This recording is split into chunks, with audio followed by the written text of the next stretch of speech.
the Australian Wrestling Alliance proudly presents to you the 4th annual Homecoming!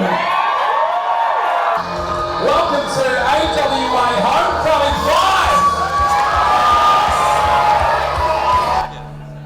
5! Homecoming. The showcase on the Queensland Wrestling calendar. Created by the genius that is the Devil's Double. A show born to showcase the very best of Queensland professional wrestling. A show born to settle bitter rivalries once and for all. A show born to generations that clash with generations.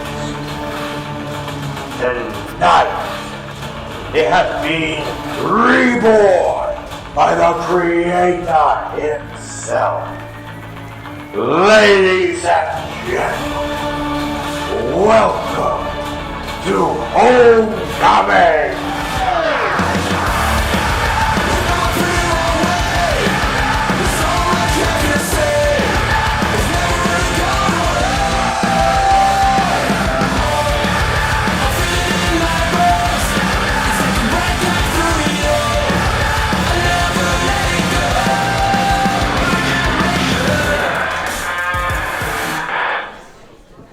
Welcome, ladies and gentlemen, to Pro Wrestling League's Homecoming!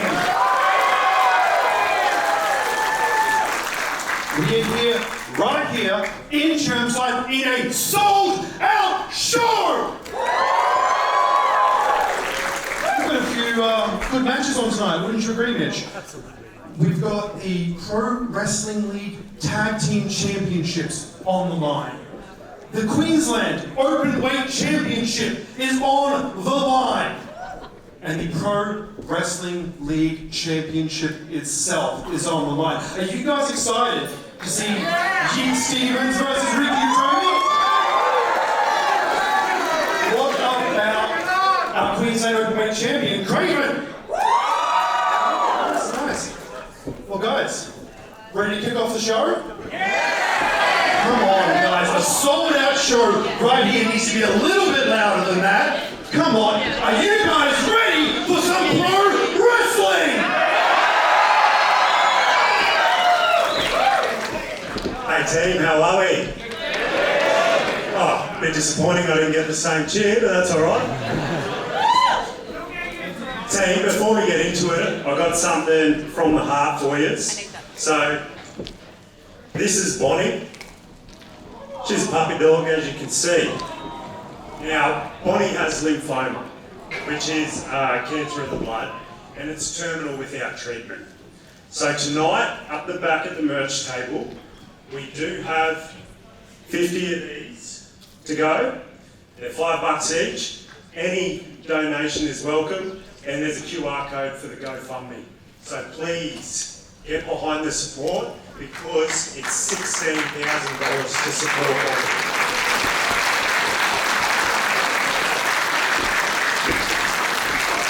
I reckon that one can get a bigger cheer than before.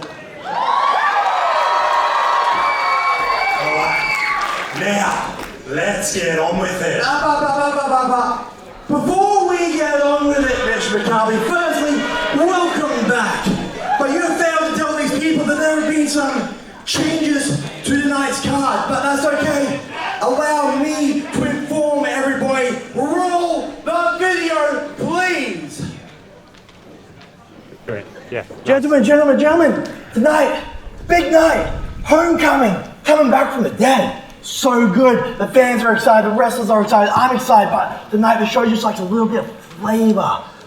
Mainly from your side, but I got an idea on how we can mix that up. I got a lovely little hat of goodies here. We could have a lumberjack match tonight. We could have a match where there's no title for 1 year for the loser. Tonight, we're gonna have a grindhouse. I will say that. Tonight, firstly, the open weight. Yeah, Craven, Zeke Andino. I think we should mix that up a little bit, yes? Yes, and tonight we could have a exciting multi-man match. A multi-man match. That's what you picked. That's what we're doing. We don't want a multi-man match. Let's go. That's the match. Big Rip Riley told these men it's a match that never should have been put together. Are we all in agreement of Come on, this? bud. Yes? Yes? Let's give Rip Riley a little bit of help tonight with a no DQ match. So good. So good. Showtime, Jake, dude. That's enough, brother. I'm back No. on as GM tonight. You've got your two. Let's go. All right. Well, I've got one more idea for an exciting match. Spit him out. How about you and me go one-on-one, man-to-man? What do you say? Old time's sake, for funsies. What do you say? Come on. Just take a shot. Just take a shot.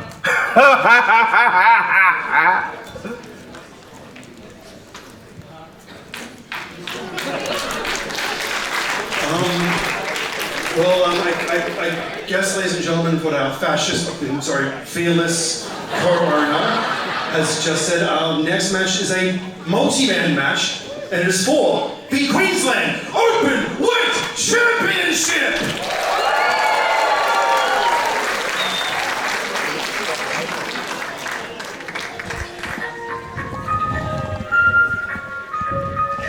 Ladies and gentlemen, welcome to Pro Wrestling League Homecoming, a series of words I never thought I would say, and we are kicking off with apparently a multi-man match for the Pro Wrestling League Openweight Championship, held by this man.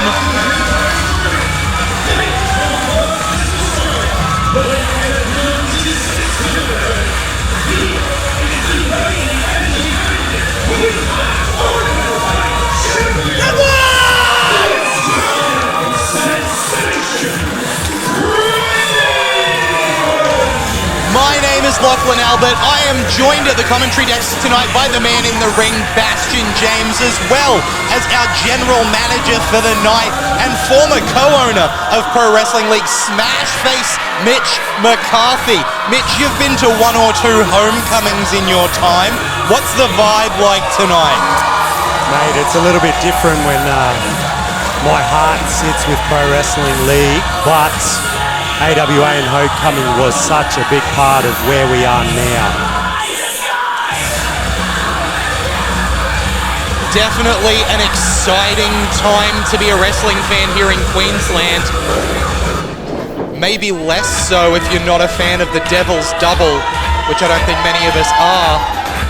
And now we're seeing the way that this match has changed with the addition of multiple challengers. Fun fact, mate, last Homecoming I was on, I won the tag team titles with Tim Cade in this room. Incredible. Of course, as part of the Kings of Queensland there, some storied history. Speaking of storied, here is a challenger who has been collecting titles, looking to add another one to his repertoire tonight.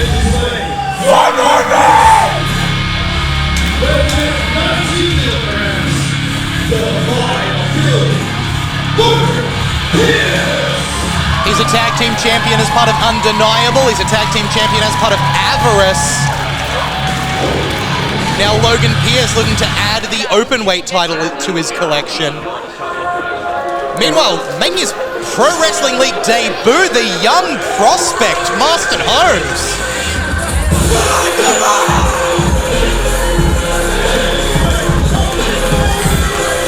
GM, this ring is filling up. Are you able to tell me how many people are in this match?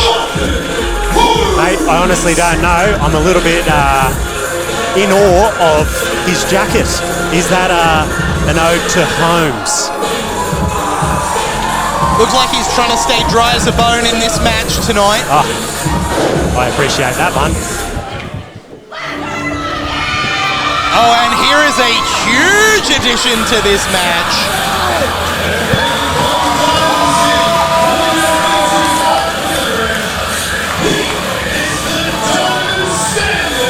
EC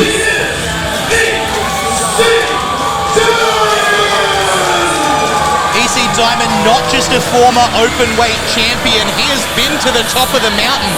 He is in fact a former Australian Wrestling League champion. Can't exactly remember who he took that title off. Maybe someone sitting next to me right now. Don't appreciate that one.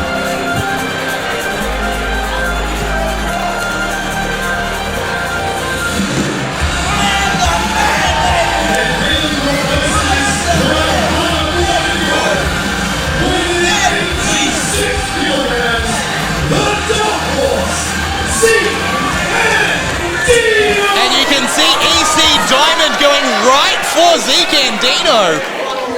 I believe Diamond blames Andino for costing him that Openweight championship that's now around the waist of Craven. Getting the instruction to ring the bell now as this action begins. We've got Craven in one corner, currently fighting the landlord of Queensland Wrestling, Jackson Cross. Meanwhile, in the other corner, Marston Holmes in the blue, taking it to Logan Pearce in the black and orange.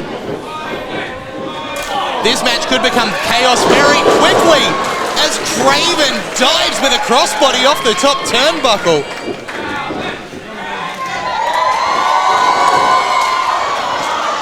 And the new attitude of Zeke Andino, a much harder edge, has been pushing him far. We'll see if it leads to gold tonight. We're joined at the desk by Mr. Bastion James. Good to have you back, sir. Good evening, gents. Hot start tonight. So six is the number for this match by the looks of it, mate. Thank you for the update there, Smashface. Appreciate that. And Marston Holmes getting the better of Zeke Andino there, ducking under and delivering a stiff forearm. Logan Pearce, though, taking advantage of positioning, snapping the neck of the future against that middle rope, and another forearm now delivered to the jaw of the liability. There is a big future ahead of Marston Holmes, who just dives directly into the face of Logan Pearce, follows it up with another for Craven, takes aim with a third at the Dark Horse, but Zeke Andino ducks out the way and delivers that leaping kick right to the small of the back before getting the arm over, looking for a suplex, but getting it turned around, going behind, looking for the twist there, doesn't get it. Boot flying high from Marston Holmes, but Andino pulls himself back in the ring and wipes him out. I mean, does Jesse Daniels have a vendetta against Craven here? The poor man was walking into a singles match and now he's got 5 opponents. Well, it's something, the Superman punch there from Logan Pearce. It's something similar to what happened just a couple of shows ago, where all of a sudden EC Diamond had to defend the Openweight title, not just one-on-one, but in that 30-person Purge Battle Royal. But at least he had the run-up to the show to get ready for it. Poor Craven found out 10 seconds ago. Another in the... Look, the Openweight title is for all comers. There's a reason that it is the workhorse title here in Pro Wrestling League. The amount of people in line to challenge for this championship is immense. And you can see the skill of the competitors there. That head scissors from EC Diamond, who ducks the attack from the liability and dives right between the ropes onto the crowd outside. You won't do it. Logan Pearce claiming he's going to fly.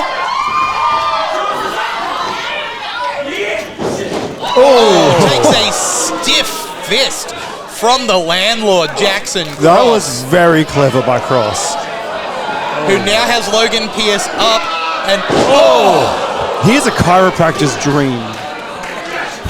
That's the hardest part of the ring, I'm told, that edge area above the apron. Of course, the metal poles that keep the ring together are all along the edge there. And Jackson Cross... Well, the Fool's also a winner.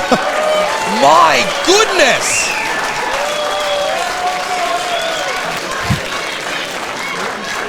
The action is unbelievable here for our opening match, as all 6 of these competitors show what it means to be the open weight champion. It is about being the best wrestler around. No ifs, no buts, just absolutely bringing it to opponents no matter who is there to challenge.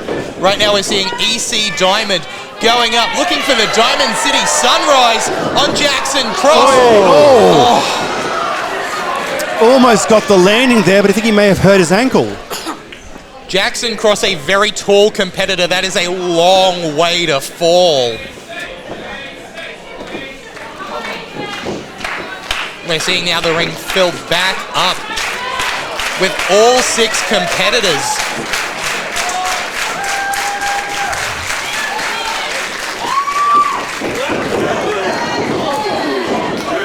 We're seeing the ring split down the middle now. Craven, EC Diamond, and Marston Holmes on one side. Logan Pierce, Zeke Andino, and Jackson Cross on the other. I think that's a strike. That felt like this is bowling, right? I'm seeing triple here. 9 destroyers. It's wrestling. Sep just wanted to confirm. Sorry, mate. Okay, no, yeah, you're right. My bad. But alliances cannot last long in a match like this. There can only be one open weight champion.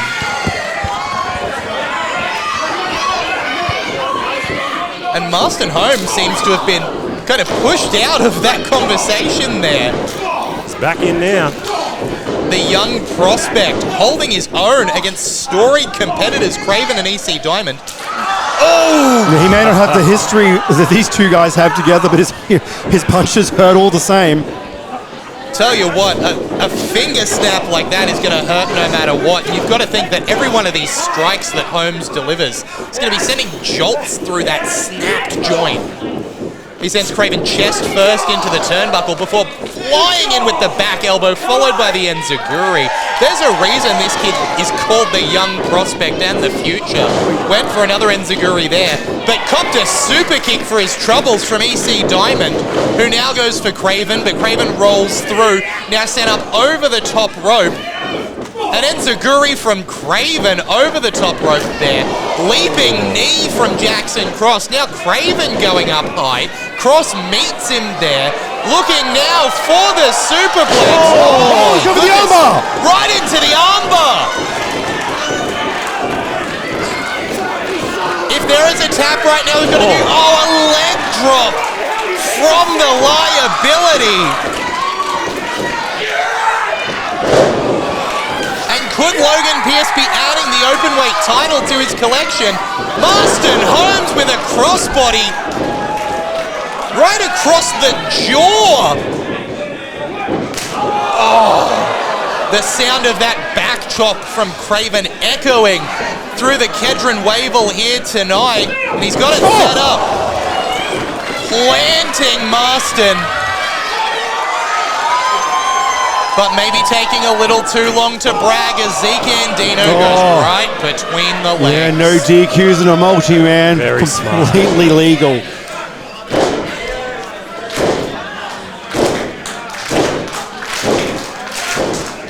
The Dark Horse now calling for a super kick. But turnabout is fair play as EC Diamond hits low on Andino. Then clips him right across the jaw, followed by the destroyer from Craven. What?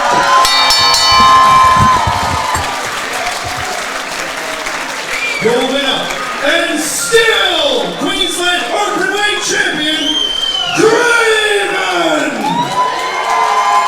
EC Diamond there, happy to watch the title go into the hands of Craven if it meant that Andino got taken out.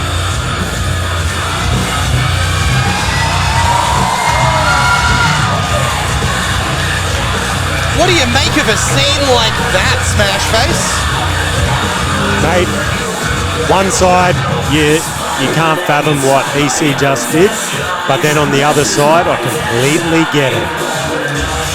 And now it looks like Diamond making clear to Craven that he wants a one-on-one shot for that title. hard to say he doesn't deserve it, but right now, there is one Openweight champion, and it is the Australian sensation, Craven.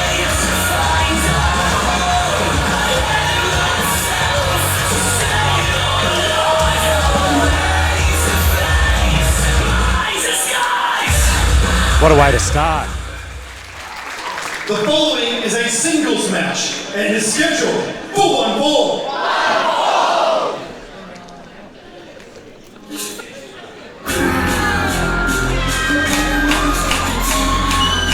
A member of Strong 94 who has been making her mark recently, Christina Cade, looking for a big victory here tonight at Homecoming.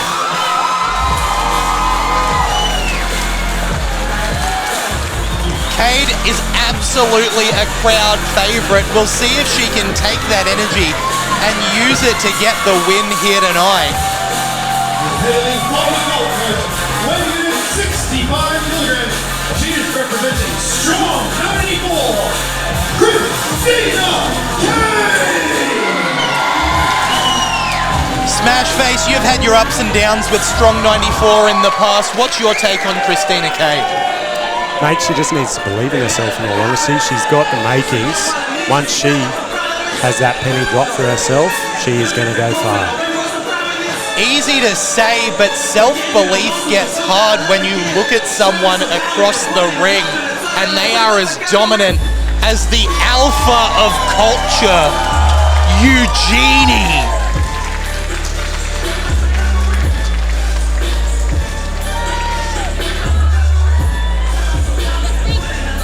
Eugenie has an insane amount of aura. I'm intimidated.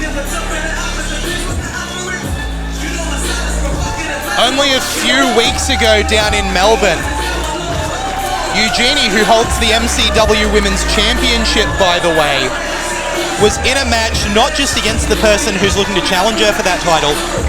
She went ahead and wrestled the MCW champion, Caveman Ugg. And representing all parts of the South Pacific, she's worth her weight in gold. Representing culture, the Golden Button, Eugenie! The other members of culture going to be in action tonight. Moko Kai and Toa, very intimidating figures.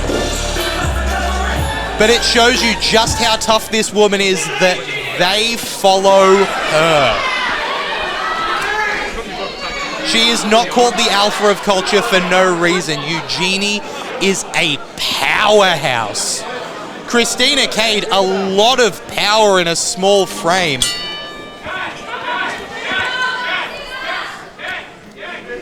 Say it to my face, Jeannie.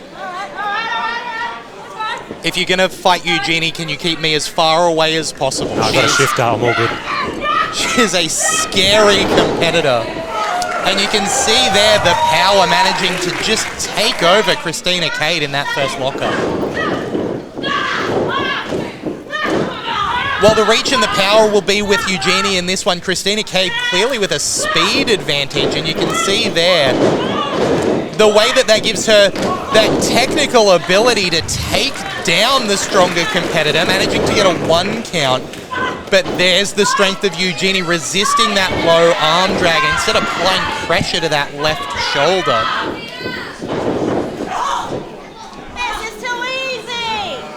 This is too easy! Some cockiness there from Jeannie towards this crowd. I mean, she's earned it by being the scariest person on the roster, I'd say. Very true. Maybe second only to Rip Riley. Yeah, it's definitely a tight race with that one. Leap over arm drag there by Christina Cade. Followed up with the Enziguri. This is what Smashface was talking about just a minute ago when Christina Cade believes in herself. When she has that fire behind her, she is an absolute force to be reckoned with. And Eugenie is suffering at the hands of Christina Cade right now. Oh, yep, strength coming into play. Went for that DDT, but now caught in a bear hug and delivered right into that turnbuckle. A reminder, if you've never seen a wrestling ring put together, those turnbuckles are thin pads of foam over what is essentially a ring of steel that holds the ropes in place. They are not a comfortable thing to be driven into like that. The word decorative comes to mind. And it's not just force. You look at the speed that Eugenie had just driving Christina into that turnbuckle. And no stress on the face of Eugenie either. This is another day at the office for the Alpha of Culture.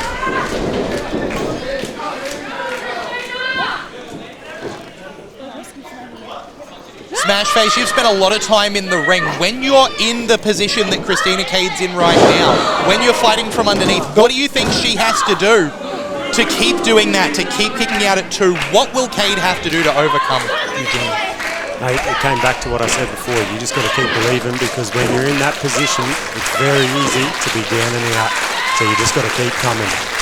And the belief won't have to come from within her. We can hear the crowd here at the Kedron Wavell solidly behind Christina Cade, giving her that belief. But now the fireman's carry from Eugenie gets fought out of by Cade, who ducks the clothesline, bounces off the ropes, ducks the back elbow, and then, went for a Luthez press, but got caught by the power of Eugenie, and once again into that turnbuckle.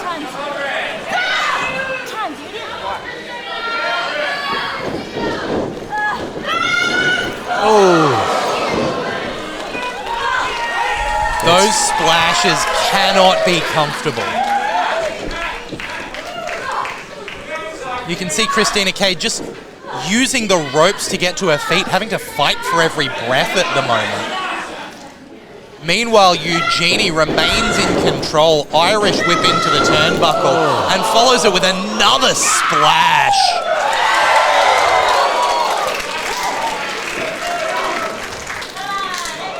It can be difficult not to get behind Eugenie when you see someone with this kind of power, this kind of presence, this kind of aura. It is incredible to watch, but it's unfortunate that that has to come at the expense of Christina Cade, who rolls Eugenie through, was maybe looking for a roll up there, but did not manage to take control. And Eugenie just driving the head of Christina Cade into the mat now.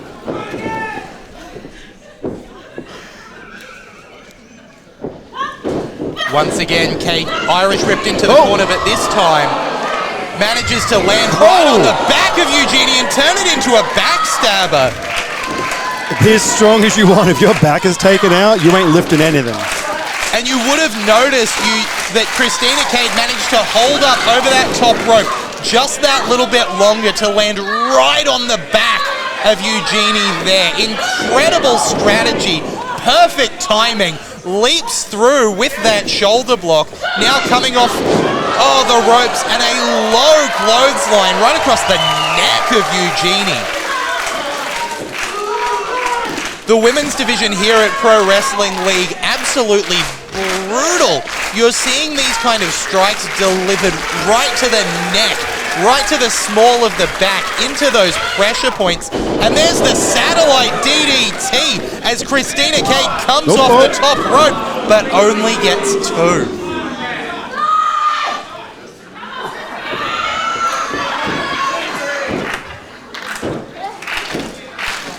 The crowd now clapping, trying to urge Christina Cade back into a winning position here.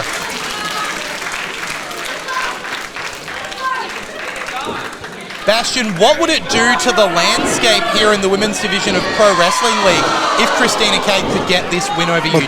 They'd be a new alpha. The pecking order completely changed around it. And we can see here, though, the power of Eugenie still dominant into the fireman's carry, looking for that Samoan drop. But Cade fights out of it and goes up, but straight into that Samoan drop, and that's going to be a deep cover. Much better bell ring there. Thanks, McCarthy.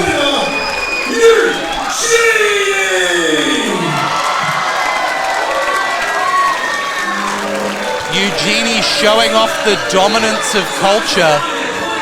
We may see that continue tonight with Eugenie's partners Moko Kai and the Lionheart Toa in tag team action later in the show. But you got to give it up to Christina Kane, who showed an immense amount of heart and an incredible amount of fight to survive for as long as she did against the absolute force that is Eugenie.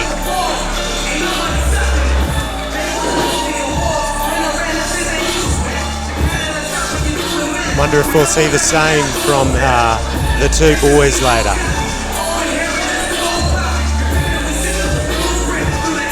This can only be a good omen for culture.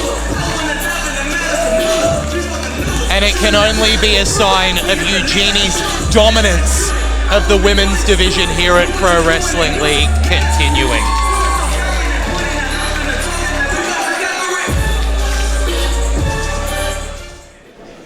The following match is a three-way tag team match, and it is for the Pro Wrestling League Tag Team Championship!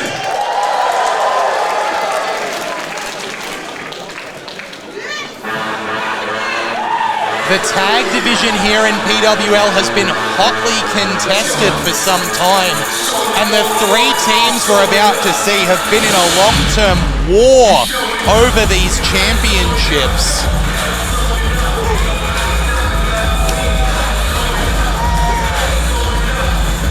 And now we see the Devil's Double backing up Violence Business.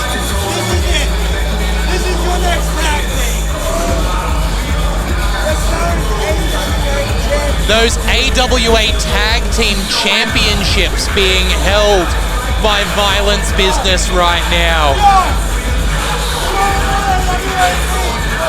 As far as I know, not official championships. They're as good as the belts.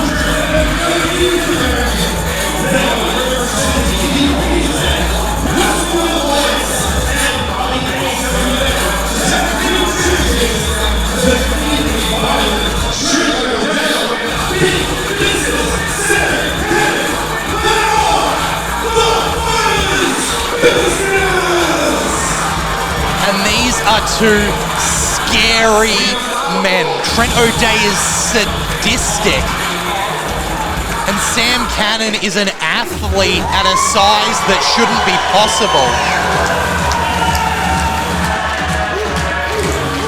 But if that's a challenge to be overcome, there are two men who will do just about anything.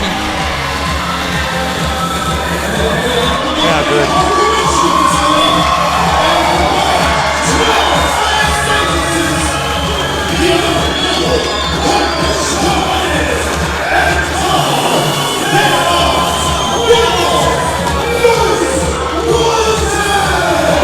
We've talked about scary people in this company, but if there's two men I wouldn't want to come across in a dark alley, it'd be these two, because I might end up missing a kidney.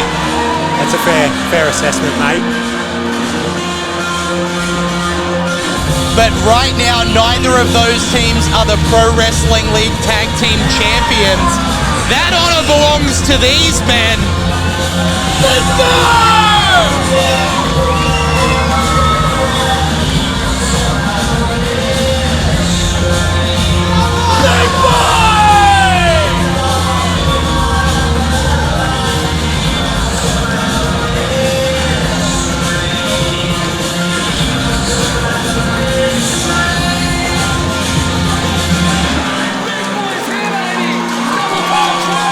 A first-time homecoming appearance for JJ Avery here.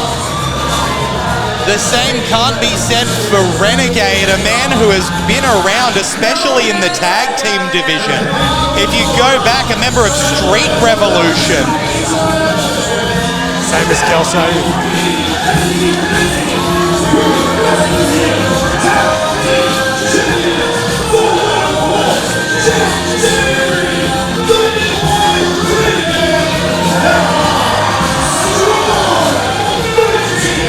Four. McCarthy, Kelso Cockroach Cojones, a tag team veteran of a long time, even before he went to the Clink.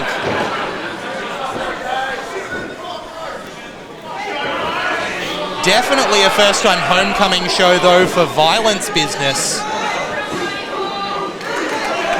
Although they've seen plenty of big matches up in QWA. Oh, rude. It is starting off hot here in this triple threat tag team match for the championships. Be interesting to see who starts this one off. And immediately Violence Business getting in and delivering some of that violence. Right now, the legal man, JJ Avery in the black and purple, Trento Day in the black and light blue, and Avery with a big splash to the corner. I don't know if you caught it, Smash Face, but Tar had to hold back Cockroach, who wanted to get in there and deliver some thumpings. But now the tag team prowess of Strong 94 on display.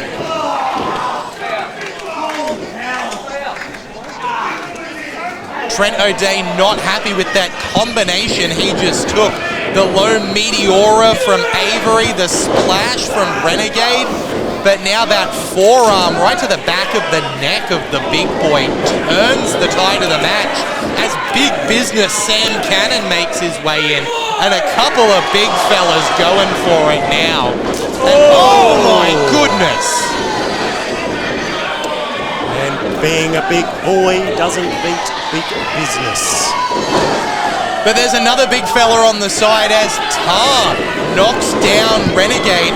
The Lucha Tag rules in effect, meaning that Cockroach can get in there once the feet of Renegade touch the floor.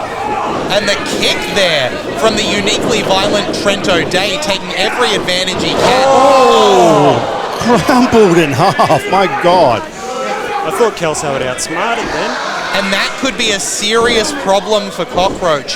Those little things can be much worse than they look. Landing right on the back of his neck before taking an enormous suplex from Sam Cannon. I think Cockroach's downfall there was having a spine. I could be wrong. I mean, when you come into a ring against a team like Team QWA or the Violence Business, whatever you want to call them, you have to compete with the fact that they are just so sadistic. And oh, Trent O'Day with that super kick there to Cockroach in the corner. Just pressing the boot against his throat now. This is what I mean, like, when it comes to the violence that Trent O'Day is displaying, it's the kind of thing that's not wrestling, it's just mean and nasty. It goes beyond being a competition and into just a jerk of a guy who's doing nasty things to people. That's just business, mate. Just big business. Big business now, the legal man against Cockroach, but quick tags bringing Trent O'Day back in. I tell you what, for a team that often works as singles competitors and not so much... Oh, here we go. I got a message here. Apparently that's the Trenta walk that I've been told specifically I had to call out. Just Trent O'Day stealing whatever hype he can get, referencing Penta there, I think, but trying to do a one-up. I'm glad you explained that, because I would not have thought that. Renegade managing to tag himself in, and now the big boy thumping Cockroach as Trent O'Day takes that enziguri from JJ Avery, and the cover gets made, but only a 1 count. And now a 2 count from that cover. And Mitch, you don't have to worry. I can tell you all about Trent O'Day's offense. He likes to send me 20-minute-long voice messages every couple of days, bragging about how he's the best in the country. Have you heard about his draping DDT? I'm told it's the best. I appreciate this information. Thank you. Meanwhile, in the ring, Strong 94 showing off why they are such a well-oiled machine. I will just say, be thankful it's voice messages, because whenever Waycoles wants to reach out for me, I find them on my couch. That's a very good point. taped to bricks through windows. Yep. Yeah, that's, I guess voicemails aren't the worst thing. A word of caution. If they ask to borrow your house keys, don't let them. They'll make copies. Oh, right, yeah. I feel like we've just learned a big nothing there, but just, word of warning. We definitely learned something about you, Seb. Too trusting, I'd say. Speaking of two, only a 2 count there for the big boy. Meanwhile, Cockroach has been on the receiving end of a lot of punishment here. He's surely desperate to get a tag, and with the way this triple threat tag works, it does not have to be a tag to Tar. Ref Pat here distracted by the presence of Tar, leading to Trent O'Day taking JJ off the ropes. And we could hear there the cheekiness of Sam Cannon making that big tag noise while Ref Pat's back was turned, taking every advantage that he can get for violence business. Big business might be underselling Sam Cannon, right? Can we have a... Only 2 there off the leg drop. And now... just stretching the shoulder blades. I am not that flexible. I would literally be snapped in half right now. Tar's turned it on. It's got... so close. Cockroach managing to maneuver into that pinning position, but now Trent locking in that deep chin lock, looking to drain the life out of the unkillable Cockroach. I was about to go, we're going to have to find out how unkillable he is. Meanwhile, the crowd seems to be behind Wakeall's Most Wanted here. What can you say? The Chermside audience, the Brisbane crowd, really believes in the rehabilitation offered by the correctional facilities here, right? Very true. They think Wakeall's Most Wanted can succeed. And it looks like Cockroach wants a tag here. Jack Tar, the only man who has not been legal in this contest so far. But the jaw of Trent O'Day comes across the top of the skull of Cockroach, who makes the tag to Tar. And he's a fresh boy. This boy's nothing but muscle as he sends JJ Avery into the air. A massive suplex for the big boy. His bandana came off. You guys know who's bald? He was bald under that bandana the whole time. Oh my God. A suplex for Trent O'Day now. And the battleship is loading up. Cannonball to O'Day.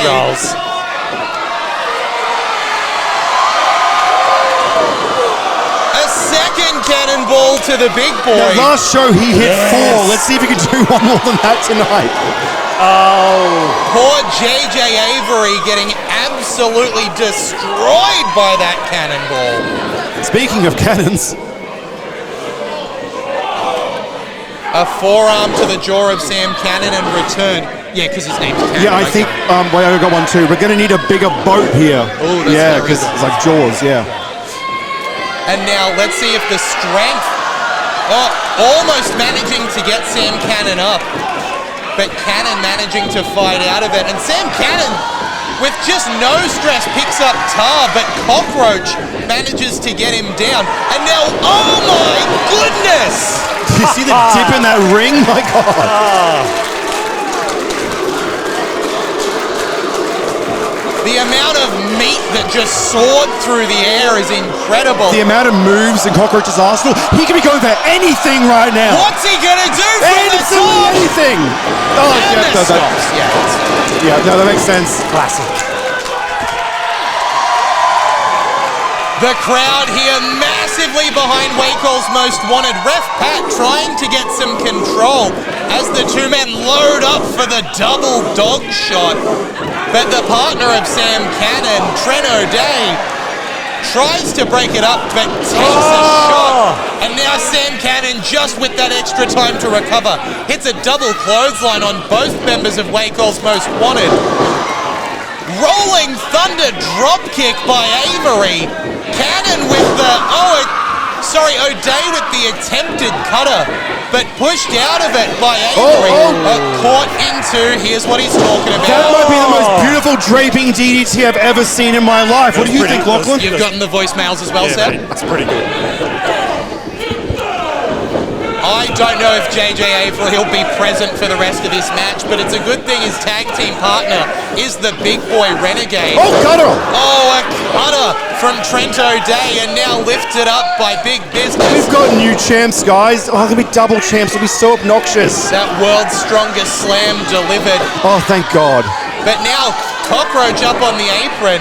Ref Pat being careful of who the legal competitors are. Speaking of obnoxious, here we go.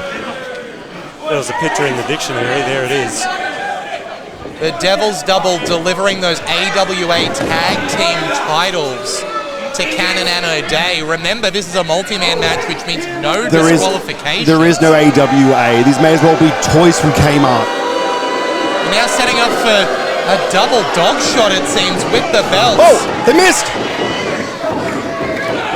And now, double springboard cutter. The stunner delivered from the big boy, JJ Avery going up top. The Hawk flies. Both boots right to the chest of Sam Cannon. And now Trent O'Day being set up on the shoulders of the big boy Renegade. Oh, Jesus! It's over. And the plant from the big boy. And Cockroach and Tar break it up. I thought it was over. Guys, new champs, they get the pin. Strong 94, fight off Wakeles. But Wakeles most wanted to break it up at the last possible moment. I don't know the last time I saw a 3 count that close.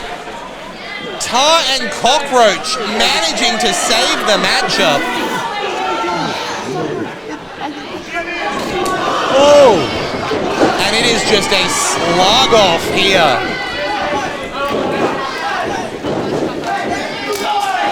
JJ Avery and Cockroach. Meanwhile, on the other side, Renegade and Tar fighting. Oh! JJ taken out with that boot.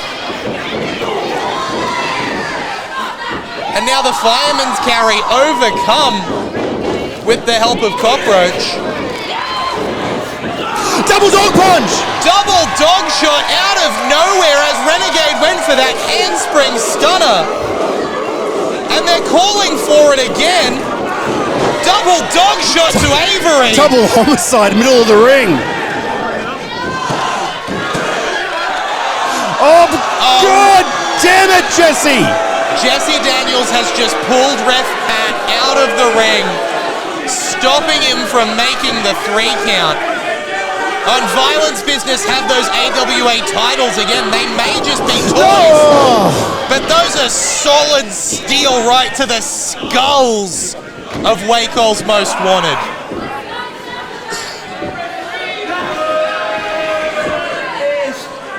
Oh, and it's elementary now.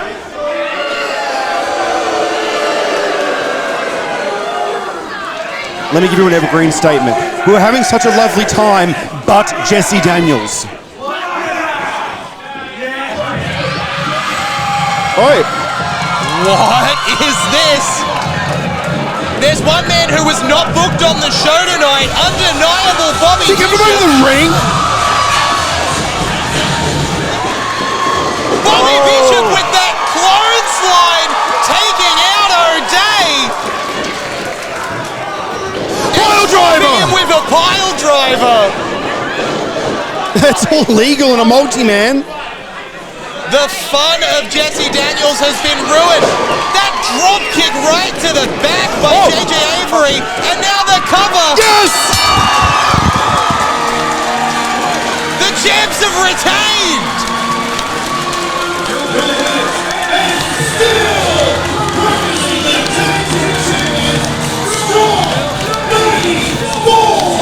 Give the assist to the undeniable Bobby Bishop. How good.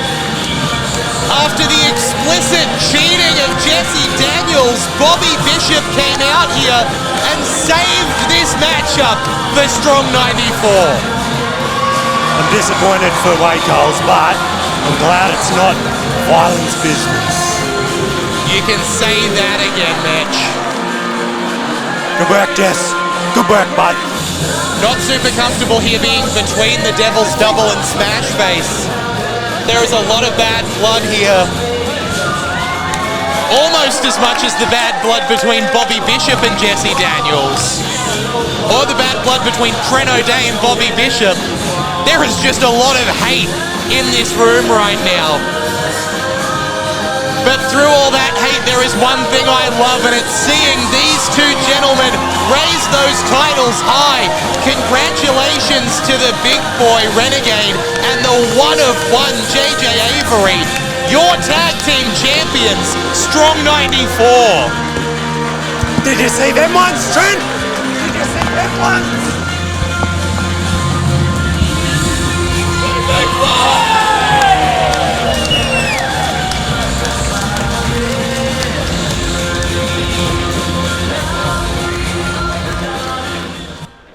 Ladies and gentlemen, we have just one more match before we go to intermission. And it's a singles match. And it's scheduled for one fall.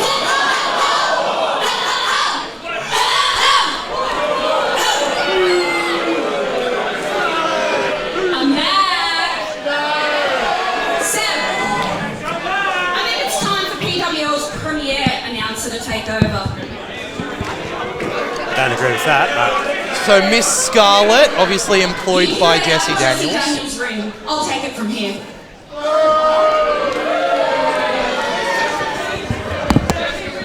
Okay, well, Seb can hang with us on commentary. That's Ladies fine. and That's all good. gentlemen, I am Scarlett Lee and I'm back. You're welcome.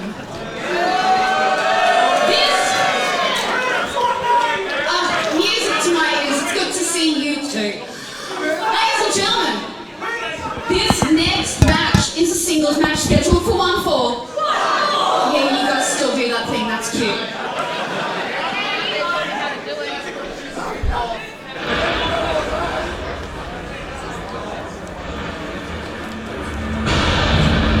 There are a lot of men in this company that are destructive, that are powerful, You know what? that are Maybe dangerous. it's okay that I'm not in the ring right now, given that a kaiju's about to join in there. That's right. There are a lot of dangerous men around. Okay, no, just gonna Okay, just sit. You're gonna okay, mate. professionally call the match here. Right down the middle, right, Seb? Right down the middle. I can't believe I'm saying this in the year of our Lord 2025, but go Todd Eastman. Yeah. Oi, the times have gotten rough. So at our last show, Rip Riley was part of a tables match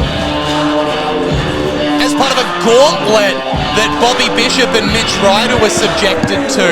And Todd Eastman with a helping hand, and as a little bit of revenge for Rip Riley putting hands on Todd during the match, Todd was actually the one who pushed Rip Riley off the top rope and through a table. Shut your mouth. Seb, we all know you are the premier announcer here, mate. Can you just take a moment? But can you take your place and introduce Oh, the okay. next competitor? Thank you.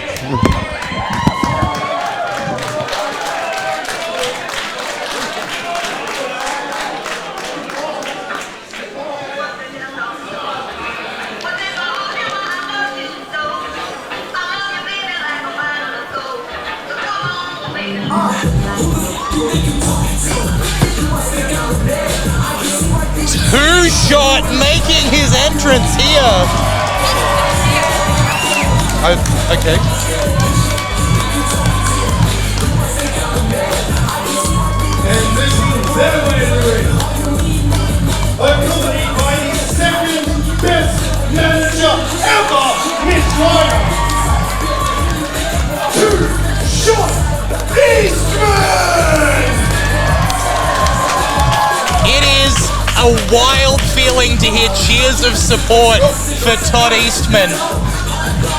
But the man has earned it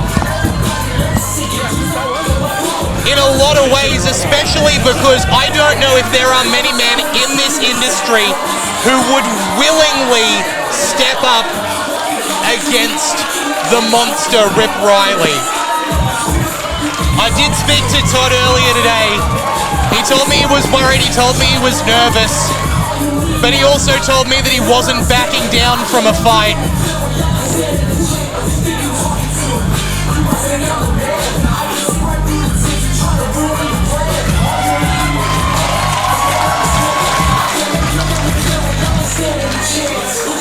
Todd Eastman has not wrestled all that often, but the times he has, it's been quite incredible the lengths he's managed to survive. Okay.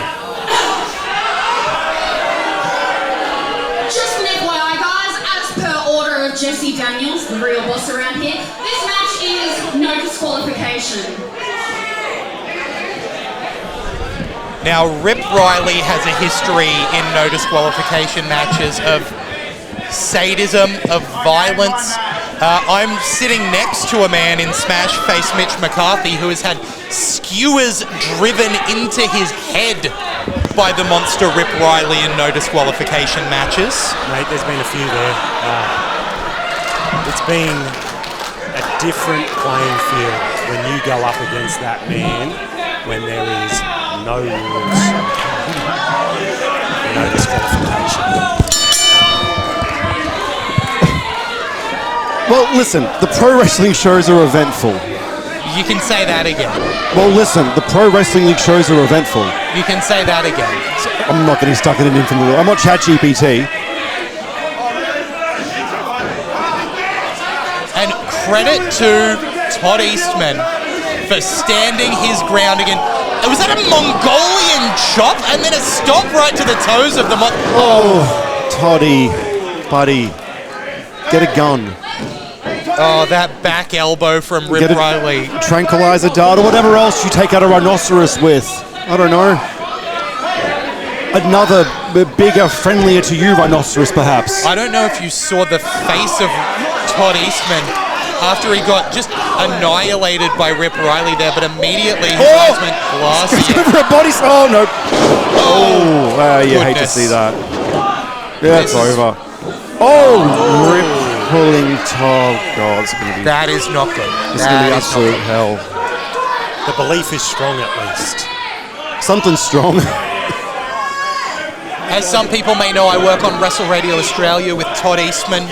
Thursday nights we have our show Making Chicken Salad, and Todd was not there for our last show preparing for this match. He's preparing his will, perhaps? I believe that he did go through some medical forms and things, but this... But we had noticed there was no disqualification, didn't they? Funny that. Rip just likes baking. Sure he does. But I think Todd might have managed to grab one of those baking trays, and now... Oh, he went for the shot, but got caught, and then... Oh, Toddy, no. Guys, Todd is not a wrestler. No, he's not. Like, shots like that, even to trained wrestlers, I don't know how he managed to kick out at 2 there. I was going to say resilience, but it had to be instinct, because there's no way that Todd was present in that moment, especially if he realized that kicking out would mean fighting continuing, Rip Riley yeah. more. Oh, goodness.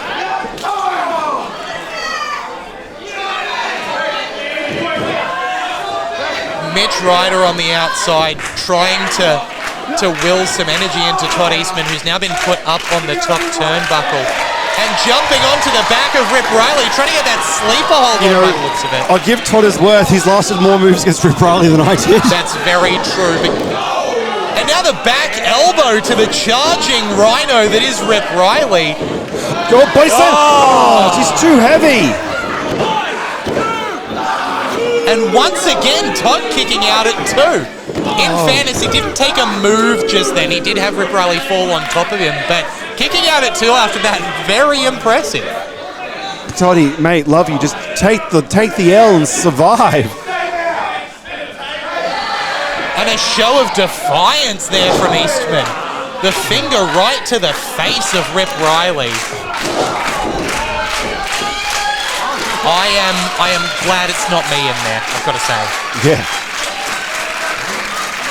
I mean, Rip's resilience. That is one thing. I mean, Rip is a monster. I get that. We all know it. But the real monster here at play is Jesse Daniels. Like, we get that, right? Like, that's what this is a punishment for Todd Eastman. For willing to stand against Jesse Daniels. There is no reason for this match to be happening, and Todd managing to drop that top rope and deposit Rip Riley to the outside. Oh, Todd, mate. Not the place to be. Ooh. And a chop right across the chest of Rip Riley. The fight in Todd Eastman is unbelievable. Rip is not enjoying those. Oh. Yeah. But I know that Todd did not enjoy that. Just, now driven into the hardest part of the ring. Oh. And Todd managing to duck out of the way. He drives Rip Riley right into that corner post. This could be Todd's moment. The axe handle right to the lower back of the big man. God, any other place but up here. Just no, and now, to the ring. Take him to the ring. It's no DQ. There's no countouts here. Todd and Rip are able to fight here on the stage, and Rip right to the eyes. I hate to see that. That cannot. Oh no, not up here on the stage. No. Oh, Jesus! Oh my goodness. Hey. No, nothing. I was just commenting. It's okay. No, he's not doing anything. It's okay. Rip.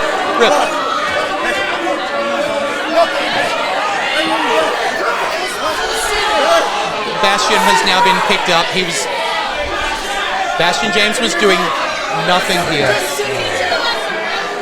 No, Rip being now dragged. Sorry, Bastion being dragged to the ring by Rip Riley. Oh, and Bastion was just thrown against the side of the ring there. Todd taking advantage of the moment, delivering that banking tray. And could we see the rope-assisted pile driver here? And he lands it! Todd Eastman has just planted Rip Riley. I don't know if I've ever seen someone kick out of that move, but in fairness, I don't know if I've ever seen Todd deliver it. So, this is incredible from Todd Eastman here to have survived the wrath of Rip Riley. Bastion James now on the apron, clearly hurt. Oh, and what's he doing? Caught by Rip. Bastion, what are you doing? And Bastion James with the low blow to Rip Riley. The little monsters have been taken down. And Todd gets Rip up and slams him. And goes straight into the cover. Only a 2 count. Let's go, Toddy. WrestleMania 3-esque right there. Seeing Todd lift up the monster and slam him. Something I never thought I would see, and now Eastman has got that hold in, trying to make Rip Riley pass out. It's his one chance. Channeling some Taz there. And Riley down to a knee. Come on, Toddy. He's got Rip Riley down to the ground. Riley could be out here. We could be about to see Todd Eastman defeat Rip Riley. Ref Pat has called for the bell.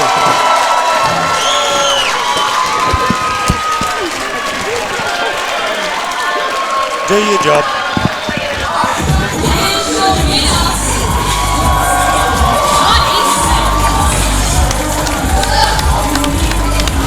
Todd Eastman has just defeated Rip Riley. Dreams come come true. Miracles can happen. I'm as shocked as you, but I'm happier for it. Two-Shot Eastman is your winner here tonight.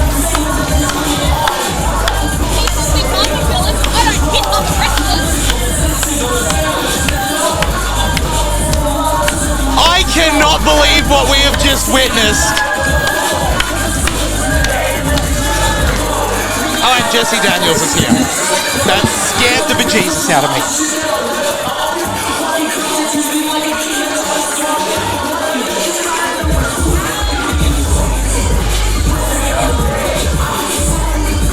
What a match!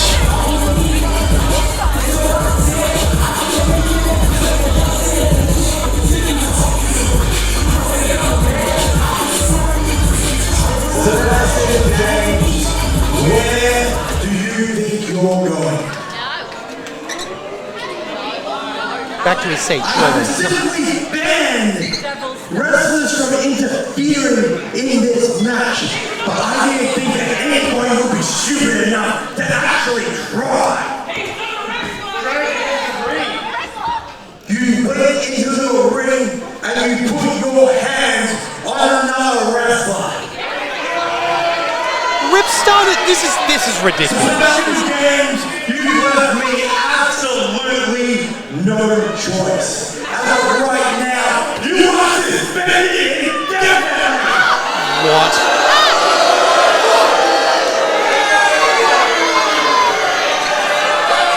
This is a joke. Get backstage, pack up your bag, and get out of my shirt!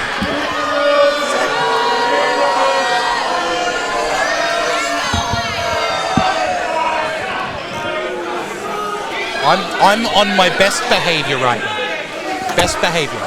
You're meant to be managing this! I'm doing it very well too, thank you. Good call, boss.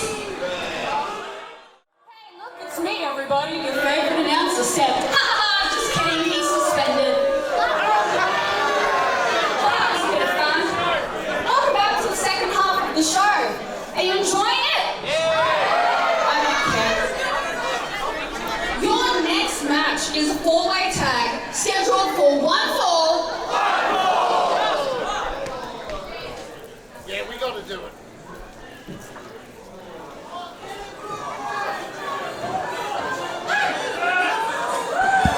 Welcome back to Pro Wrestling League Homecoming.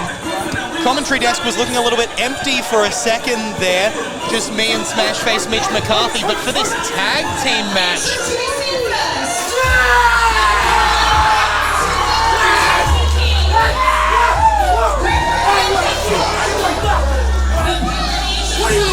oh, nothing, mate. Looking at nothing. We've beaten you before. We've beaten you before. I ain't scared. We ain't scared. You're a little bit scared. A little bit.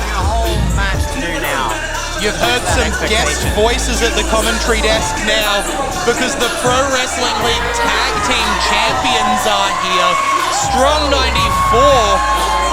JJ Avery, Renegade, welcome to the desk. Boomer Sooner, Lucky Boomer Sooner, Mitchell. JJ, what do you got to say, mate? Oh, no headphones, never mind. He can speak into me. Wait, hang on.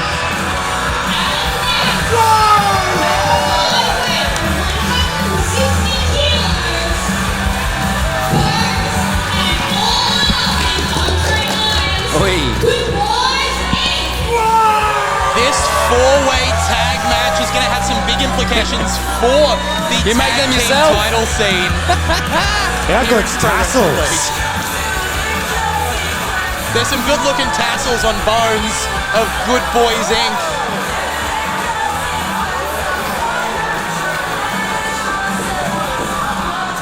If you haven't met these gentlemen before, the crop top is on Bones, the no top is on Andre Irons. These are a couple of good lads. Oh, talk about good lads. Speaking of good lads, these are a couple of gents who raise good lads.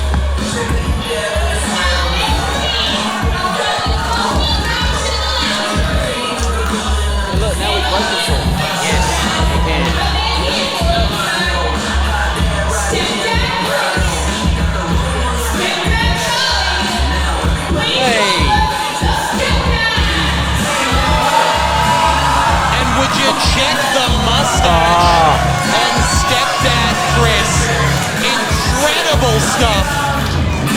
The kind of thing that only a father can grow. Yes, I do love a good moustache. Representing heavily yourself there, Smasher. That well-filled out mustache, that receding hairline, that bald spot, I thought that was Bobby Bishop. Wow. Yeah, I'm pretty grateful I have a mustache. And none of the rest. That's not a bald spot, by the way, Renegade. That's a solar panel for a wrestling machine. That's what I've been told. So rude.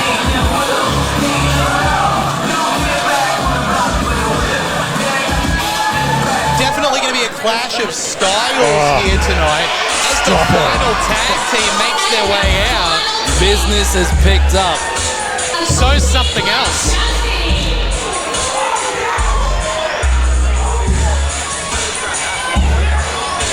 Oh, goddamn. Goddamn.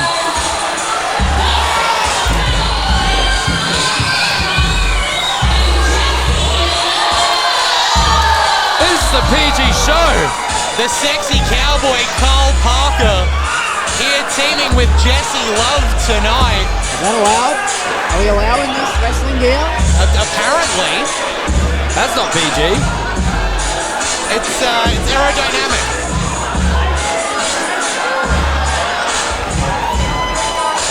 I mean, aerodynamic, at least tape it down. Come on. Oh, wow.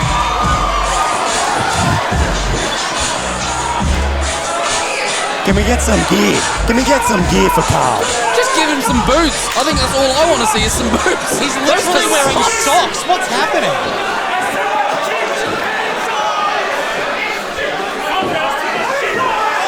Ref Pat demanding that Carl Parker put some pants on. Yeah, good work, Pat. Yeah.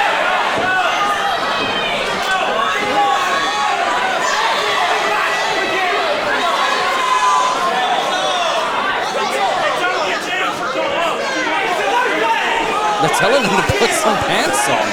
I agree. All right, Carl Parker seems to be going backstage now to actually be dressed before this match begins. Cover it up. Come on, Carl. Cover it up. And immediately a roll-up by Stepdad Charlie. We haven't rung the bell yet. There we go. Oi. Now, boys, as tag team champions, there are a lot of potential challenges in this ring right now. Who are you predicting to come out on top of this one? I mean, not Jesse Love right now. He's still two humans, let's be real. He's the width of two humans for sure. He's bigger than Bones by like 16 humans. I've seen Jesse Daniels eat meals bigger. Jesse Love eat meals bigger than Bones.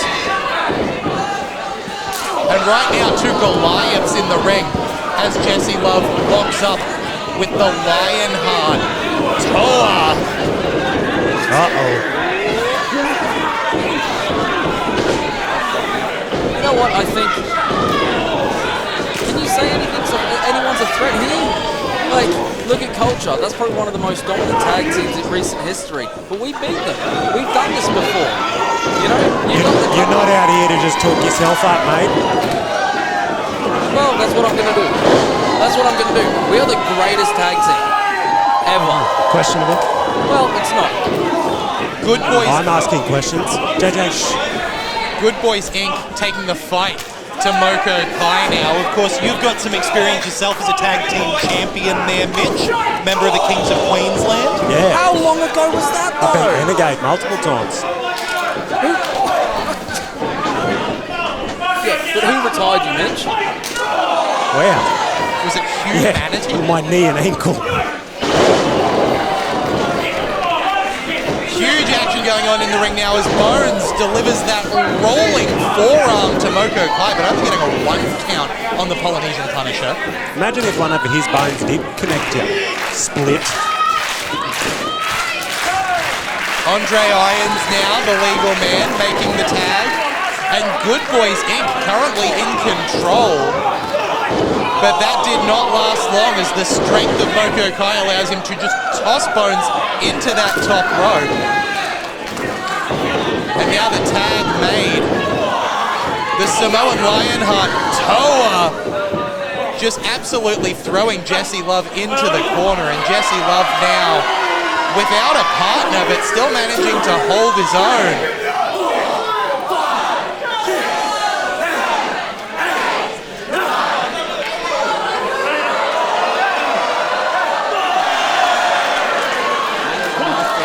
Thankfully for Jesse Love, he has the support of Jazzy here, so he is not the only person without someone to rely on, but the strength there of Toa just overwhelming.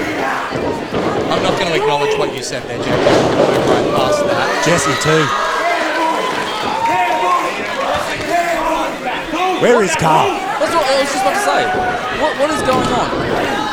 Kyle Parker presumably still backstage getting dressed.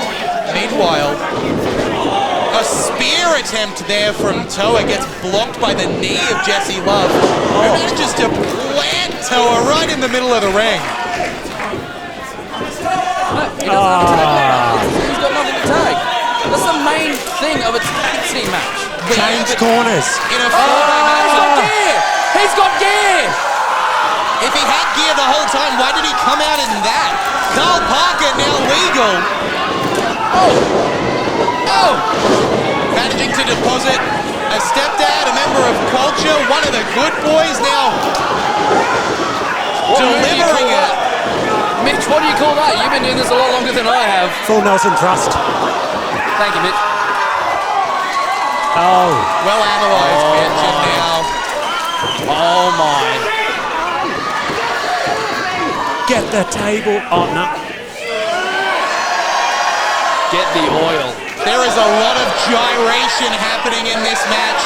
Hang on. And now Jazzy getting involved too. Remember, multi-person match, no disqualifications. God damn! Yeah, Jesse does look great.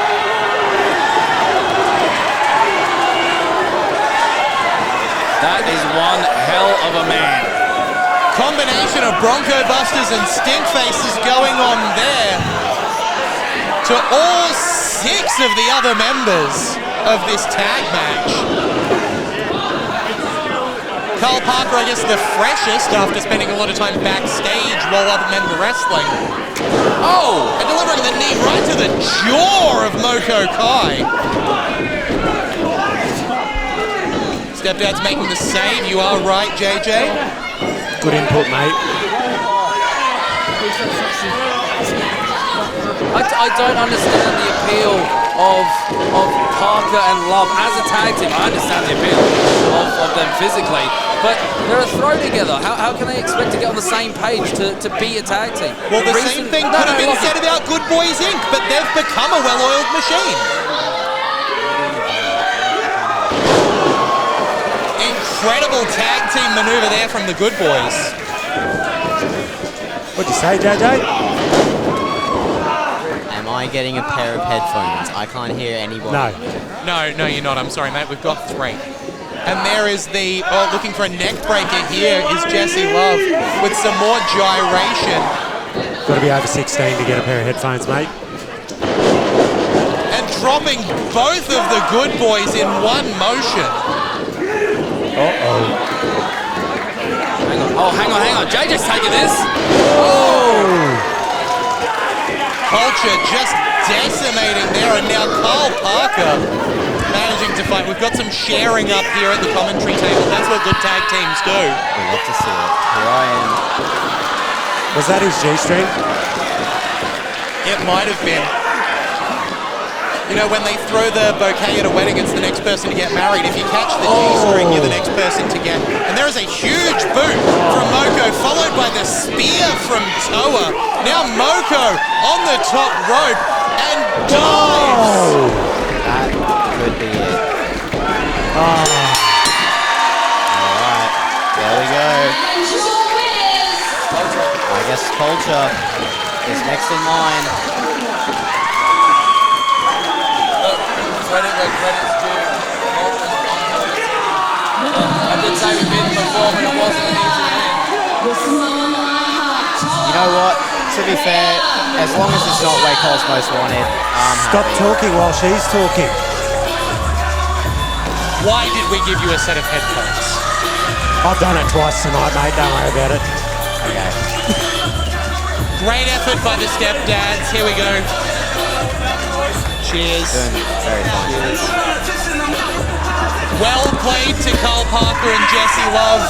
A great effort by Good Boys Inc. But ultimately, Culture are a force to be reckoned with. And they are looking for the Pro Wrestling League Tag Team titles held by Strong 94.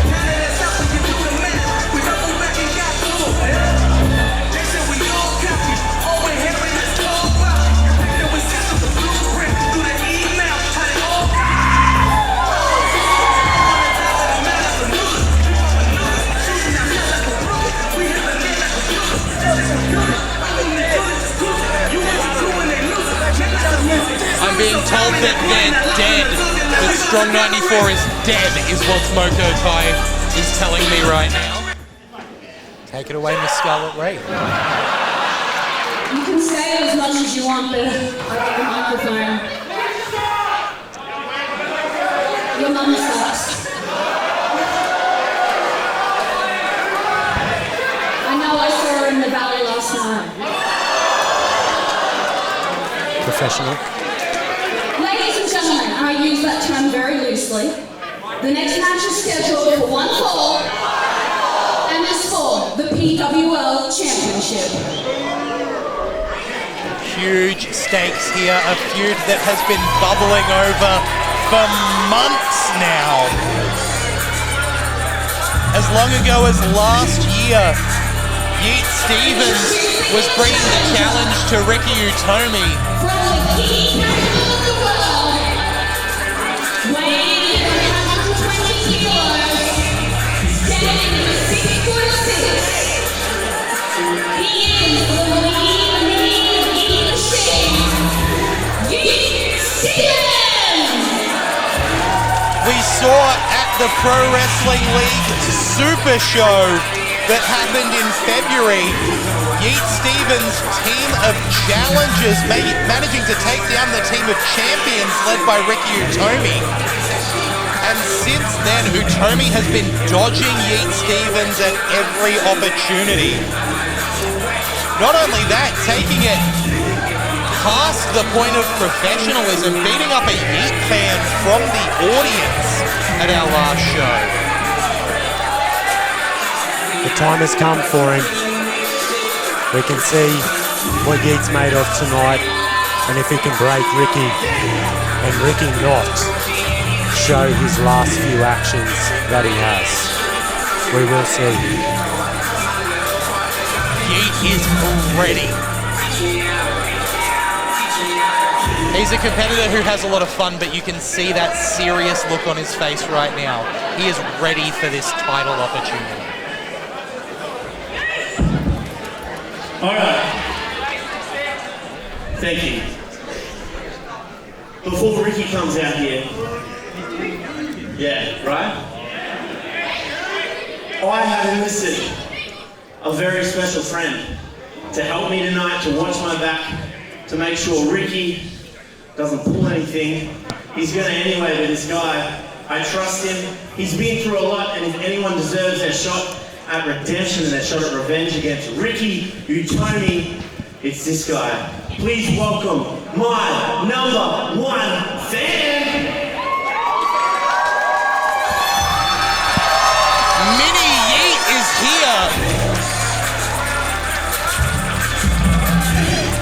This is the young fan who was pulled out of the crowd last show by Ricky Utomi and Riker and beaten down.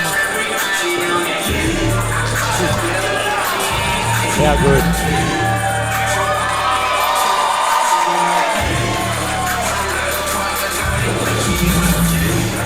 A measure of revenge for this young man, as well as an insurance policy for Yeet Stevens. Not just heartwarming, this is a smart move by Yeet, getting an extra set of eyes out here to negate the cheating ways of this man, the current Pro Wrestling League champion.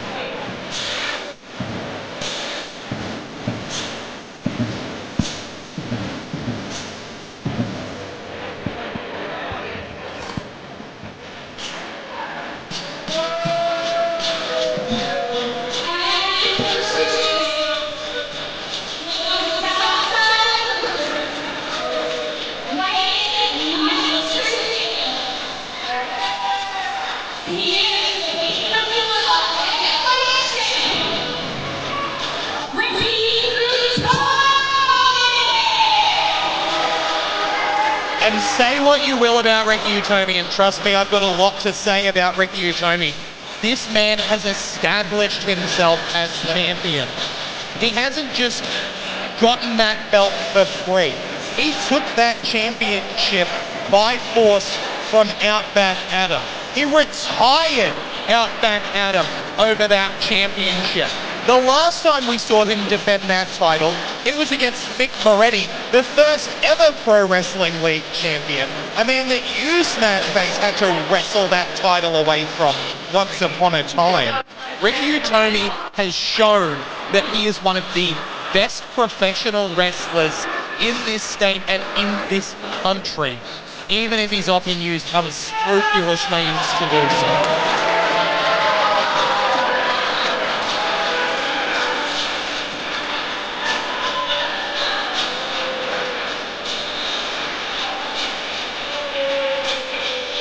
I guess I've got to ask you, Mitch, as someone who's held that title, how does it feel to see someone like Ricky Utomi carrying it around? Well, you can't doubt it. There's no ifs, buts and maybes about that. But he's the only man that's held that title.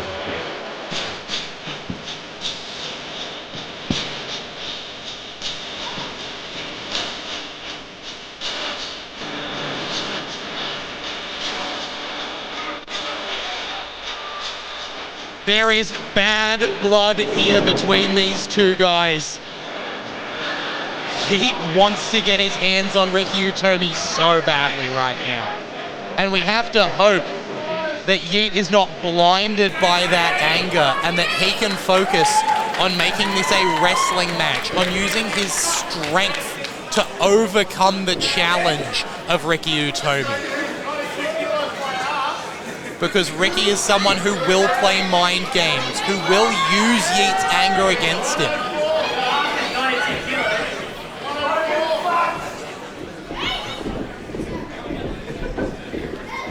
We've seen Ricky Utomi get the better of competitors by getting into their heads, by taking advantage of their anger, by taking advantage of lots of things.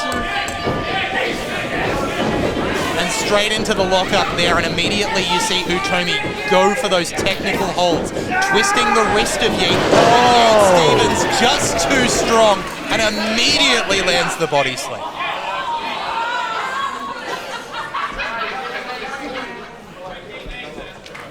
Mitch, I want to ask for a prediction. Where do you see this one going?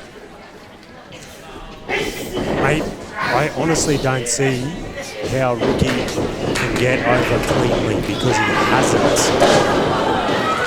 If he goes over cleanly, I don't know who else could beat him either. That's a really good point. There aren't many men in the locker room as powerful, as dominating as Yeet Stevens. We've seen him overcome challenge after challenge, earning this opportunity by overcoming 3 other enormous men to become #1 contender. Yeet keeps coming and coming and coming for this. Can he get it done? Can he believe he can get it done? Talking again there, Mitch, about that self-belief, that power to push through. And there are not many men in this business with a bigger heart, a bigger desire to win than Yeet Stevens. Okay. Utomi grabbing at the left knee right now, asking for a timeout from the ref.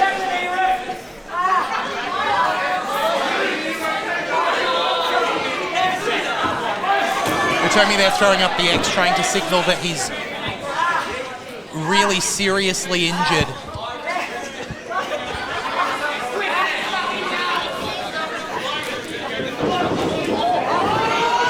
Good work, ref. And there it is, yeah. Look, that knee is fine. Ricky Utomi just trying to take every advantage he can get. That's slimy behavior right there. The DDT from Utomi, managing to ground Yeet Stevens, and I guess that's what you've got to do, right, when you've got a big opponent like Yeet?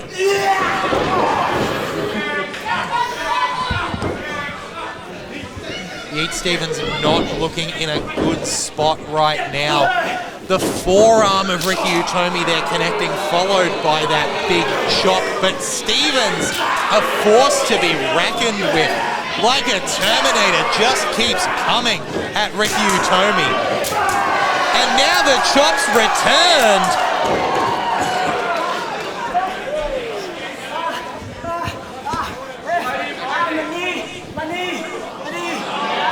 And once again, Ricky Utomi claiming to have a knee injury here.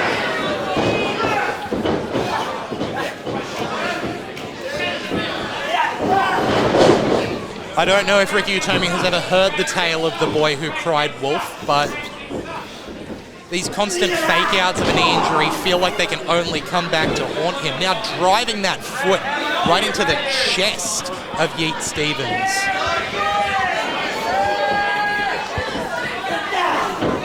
But it's like Smash Face was just saying, he doesn't deserve my championship. if Ricky Utomi can't overcome Yeet Stevens in a clean way, he's happy to do it dirty. Sorry, mate. Just had to get to some business.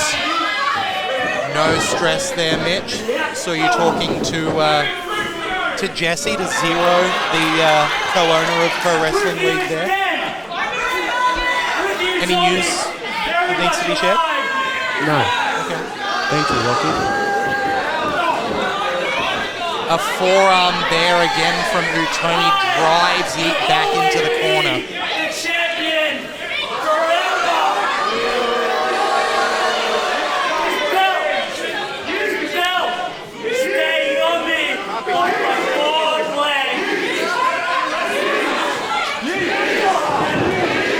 And Yeet Stevens fighting back.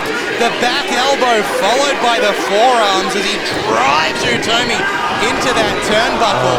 Went for the back elbow, but Utomi dodged it. And there's the enziguri right to the side of the head. And the DDT, focusing on the head of the big man, trying to disorient him. It's a good strategy. If you can get Yeet Stevens loopy, if you can get him off balance, he's got such a massive weight to push around that if you can get him down on the ground, it'll be very difficult for the big man to get back up. Just a slap from Utomi there. Just disrespect. That's not going to win you a match. That's just to get inside that head of Yeet Stevens with that disrespect. He's just trying to break him. And now the forearms from Stevens absolutely rock Utomi. There's a chop that could split trees, followed by just absolute force in the corner and throwing Utomi across the ring.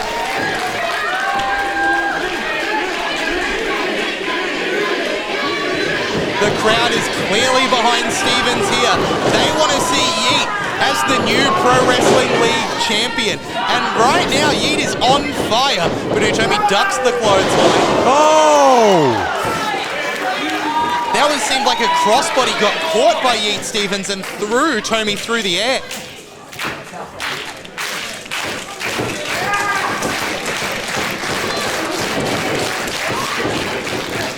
Utomi now manages to escape a possible dire situation, but gets caught and driven into the mat by Stevens, who manages to only get a 2 count.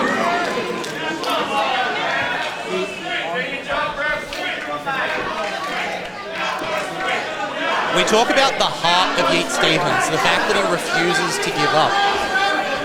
But we can't deny the fact that Ricky Utomi has not been able to be kept down the entire championship run that he has. One of the longest running Pro Wrestling League champions of all time. And Riker is not here tonight with him. What does that mean? Great point there, Mitch. Utomi on his own for once manages to drop out of that yeet bomb position. Tries to lift Stevens, but Stevens is just too much man. Utomi now in the air and rolls through. Could have been looking for a cover there, but Stevens' momentum carries through. Goes over here. And now Stevens up in the air. Oh, wow. We could see here that knee delivered right to the face of Yeet, and a running knee to follow it up. That could well be it for Yeet Stevens. Only two though. Big kick out there by the lean, mean Yeet machine. But now Utomi with that chancery by the looks of things. Looking for a submission victory here, but I can't imagine seeing Yeet Stevens ever give up. He is looking for that energy from the crowd here, that belief that can get him to that bottom rope, and he does it. Getting that right leg over the bottom rope, forcing the hold to be broken.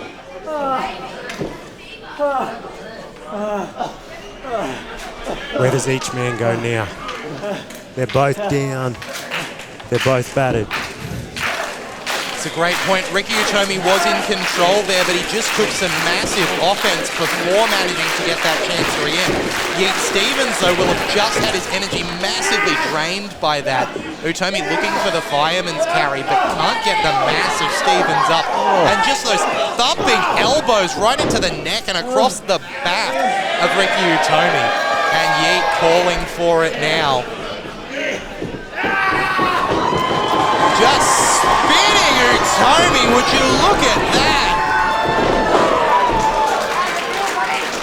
Whippersnipper spin there from Yeet Stevens. Got to capitalise though.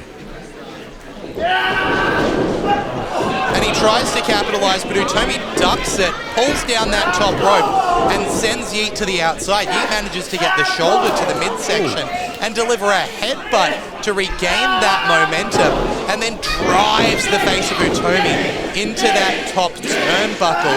Stevens off the top! That could be it right there. What a massive humanity to fly through the air.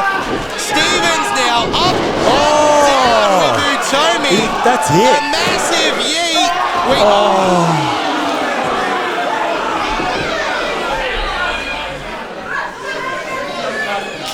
Guest timekeeper here, Thea, ready to ring that bell, but it was not quite it. My goodness. And now you have to ask the question, if Ricky Utomi can kick out of that, what else can Yeet Stevens do to keep the champ down?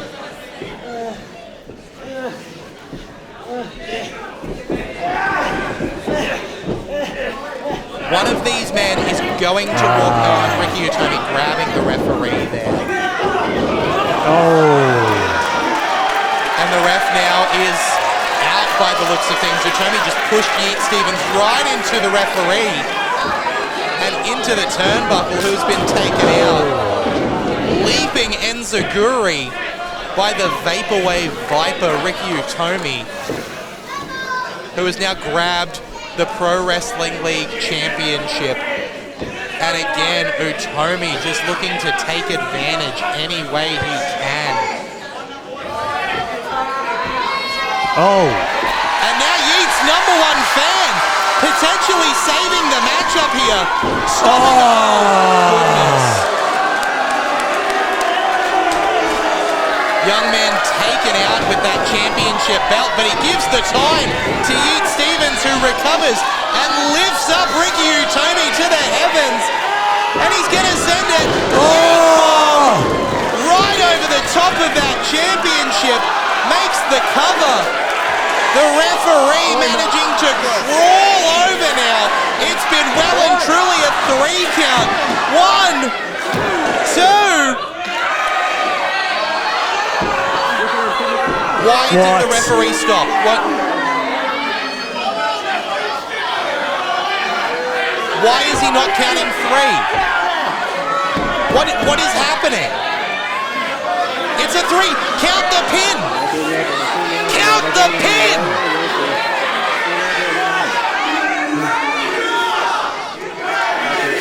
The referee is what is going on here? This is a joke.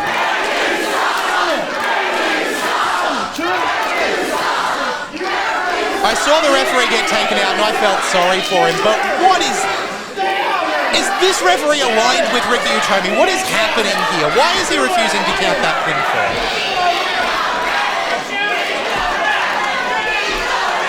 The crowd chanting Yeet the ref. They are not happy. Yeet Stevens should rightfully be the Pro Wrestling League champion right now.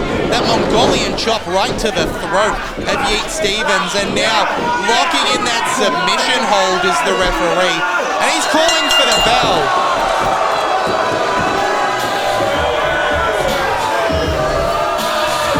I don't know that Yeet Stevens submitted there.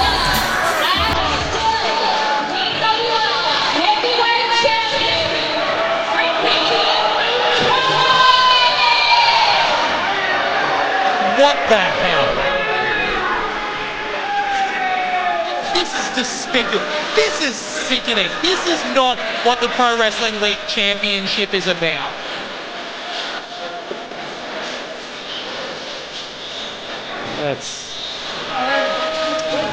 I'm lost for words.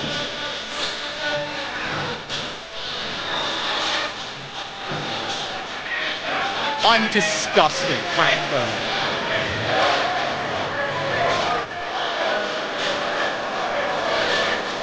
We thought Ricky Utomi was here without backup because we didn't see Riker.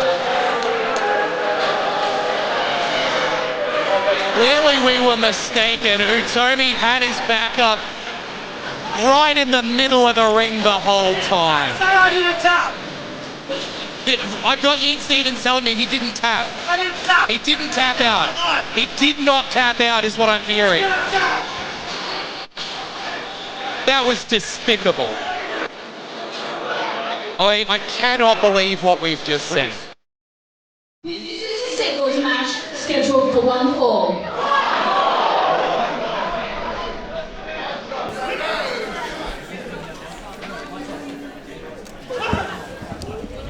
I find myself in the unique position of probably knowing Jake and Mitch Ryder better than anyone in Australian wrestling. When Jake Nova was the AWA champion for over 400 days, I was by his side. When Mitch Ryder was the Pro Wrestling League champion for near on a year, I was by his side. But what you all might not know is that Jake and I found Mitch. We knew he was the next big wrestler. We knew how good this guy is. And for the last 5 years, he has proven that. Jake, you were the guy in Queensland wrestling. You were the guy that if anyone come from interstate or if anyone come from overseas, you were the guy they wanted to face. And that guy is now Mitch Ryder. This Saturday night, Kevin Wable, don't bring Jake Nova who's back after 5 years and really re-establish himself. Bring the old Showtime. Because if you don't bring the old Showtime, Mitch is going to run all over you.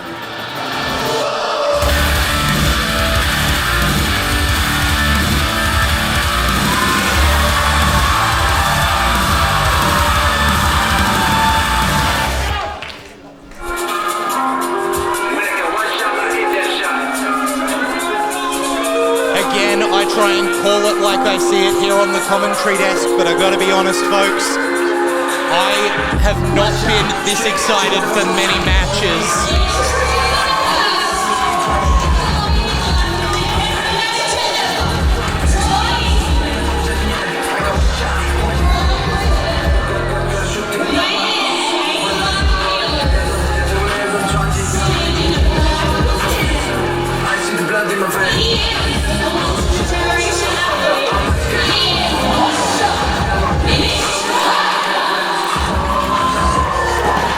Whenever you see a show and there is a match that is worthy of the main event spot after the championship is on the line, it means that it is something special. There's a lot of history here, mate. What we're about to witness is momentous in terms of the history of Queensland wrestling. I've known Jake for 20 years. And I've known Mitch for probably 12 or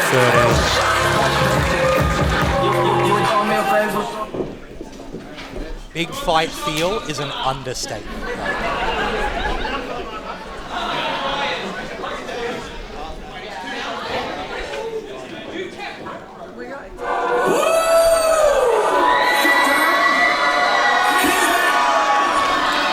That is music we have not heard in a long time here at Kedron Wave.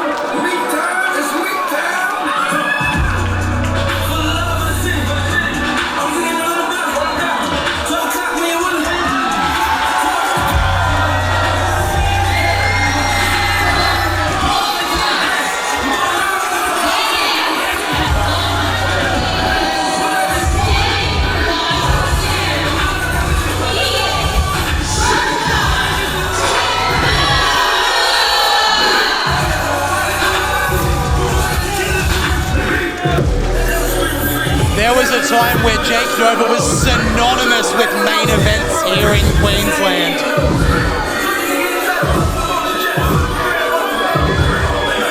When Will Ospreay came to Brisbane, there was one man for him to wrestle. It was Jake Nova.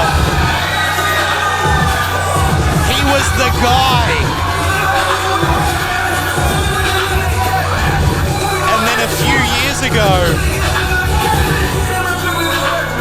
Nova left the picture, and there was a new guy. So when the AAA Mega Champion Kingo came to Brisbane, there was only one man for him to wrestle. And it's the man across the ring right now, Mitch Ryder.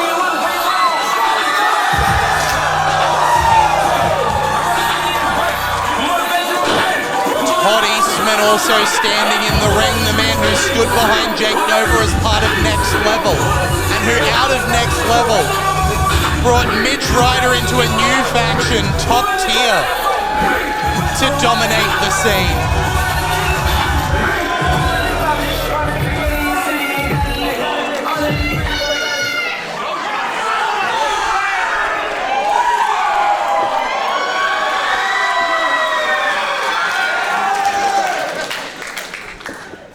These are two men who are used to these high-pressure, big match situations. They're going to be ready for this, but they also know each other really well. We've got to remember that these two men were training together as part of Next Level with Todd Eastman. Back when Jake Nova was on top, Mitch Ryder was a young man part of a tag team called Gen Next, where he would act as backup for Jake Nova, training with Jake Nova. These two men have been so ingrained in this wrestling environment. It is impossible to predict what we are about to see, except for the fact that it is going to be a clash of the Titans.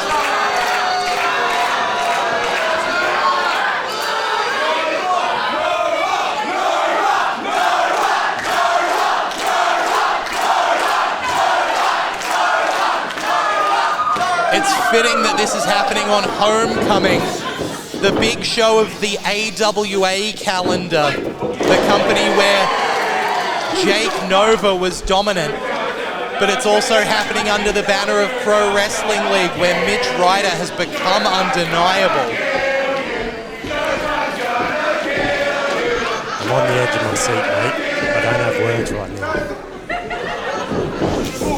We can see immediately these two men testing each other. Oh, Jake trying to send Ryder up, but Ryder grabs it into a low arm drag, takes Nova down, manages to control the shoulder as Nova gets to his feet. Nova, though, managing to flip over, but Mitch Ryder ready for it, taking the feet out from under Nova. A little bit of one-upmanship here early in the piece. And you have to wonder how Todd Eastman's going to play into this. The psychological edge that Ryder might have of having Eastman on his side, but there is always that little question mark. Eastman was behind Jake Nova for a long time, knows all of his tricks, but also very close to Nova. These are two men that have spent a lot of time together. Is Eastman going to be all the way behind Ryder here? The athleticism of Mitch Ryder is just incredible. You saw that low go behind there. Once again, getting control, transitioning into a hammerlock here as Nova tries to reach around for the neck. Nova transitions low. Oh! Goes right. Was that for the eye? He copped him with an elbow, mate. Oh! One up. Everything we can say for the technical skill of these men, both of them have an ego a mile wide, and they are not going to want to let the other man look like he has an inch over them.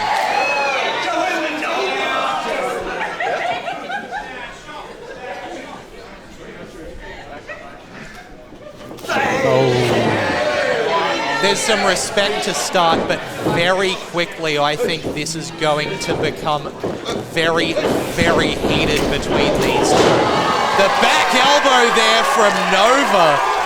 Showtime showing that he's still got it, taking Ryder down with authority. Ryder now leapfrogging. Nova rolls through, kip up from Ryder. Drop kick. Takes down Showtime. And Oneshot taking a second to bask in the bright lights, having taken down Nova. Ropes are loose.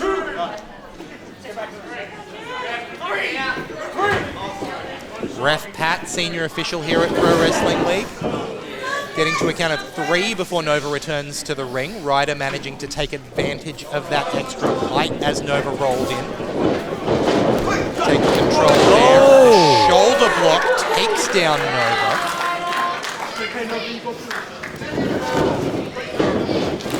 Now goes over. Leapfrog from Nova. Leg lariat there, taking down Ryder. You could see on the face of Mitch Ryder, he was not happy to be one-upped by Jake Nova there.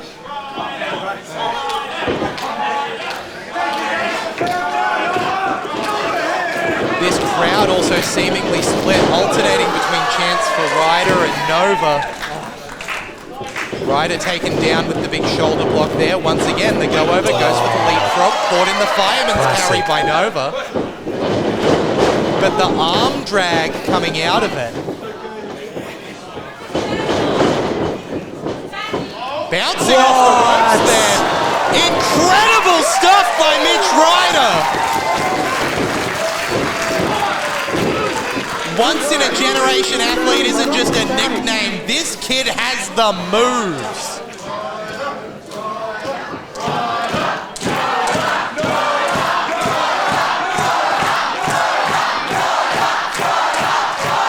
And you don't always see Mitch Ryder reach into that bag of tricks, but when he's got an opponent like Showtime Jake Nova, he's going to take every opportunity that he can. Taking the back elbow from Nova there, goes over to land Nova back into the turnbuckle chest first.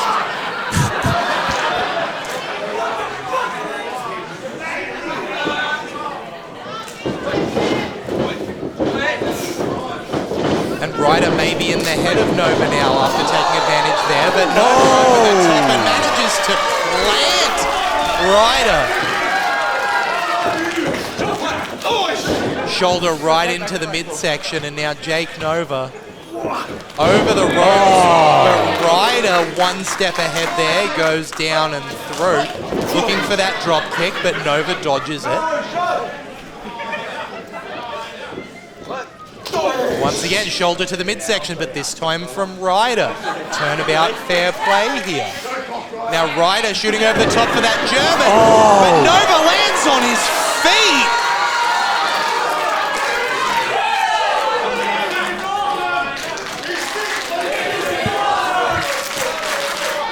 Old school, new school, just one up, one up, one up. The energy in this building is electric as the clothesline turns Ryder inside out. And now a short arm, forearm drops him. Ryder sent into the corner, an Irish whip to the other side of the ring. Nova meets him in the middle with a clothesline. And now the cover. Brilliant positioning there from Ref Pat.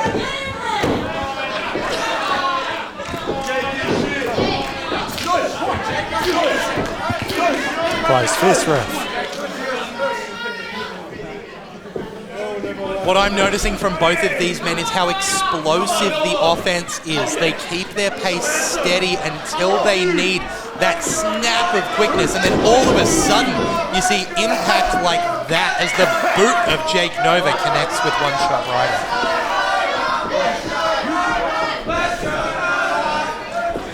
Nova looking for the suplex here and sends Ryder flying across the ring. You can hear the breathing of Ryder affected there.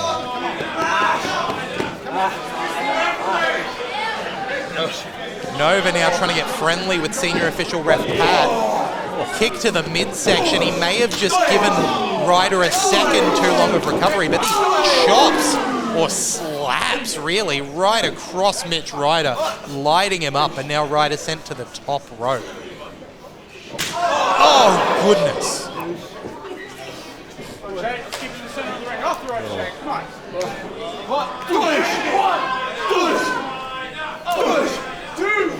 This can't end well.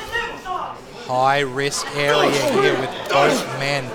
Feet on the second rope, and Nova getting sent crashing down to the mat. Really out of mischief. That could have been bad, stretching the hamstring there of Ryder, who floats over the top, but Nova has done his tape study, getting the knees up, and delivers one of his own. Only for a 2 count though.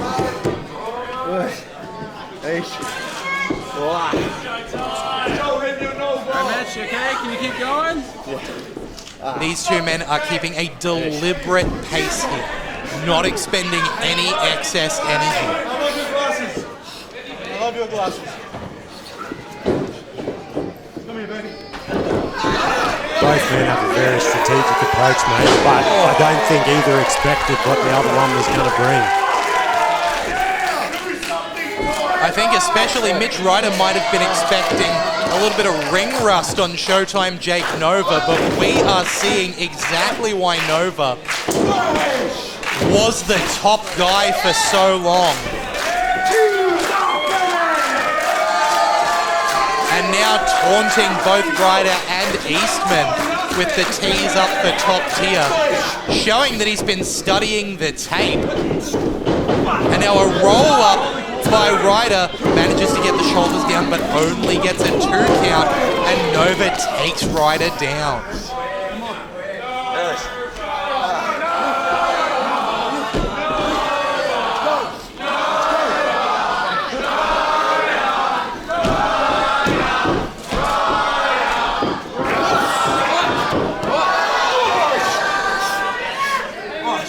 Ryder now suspended on that top rope.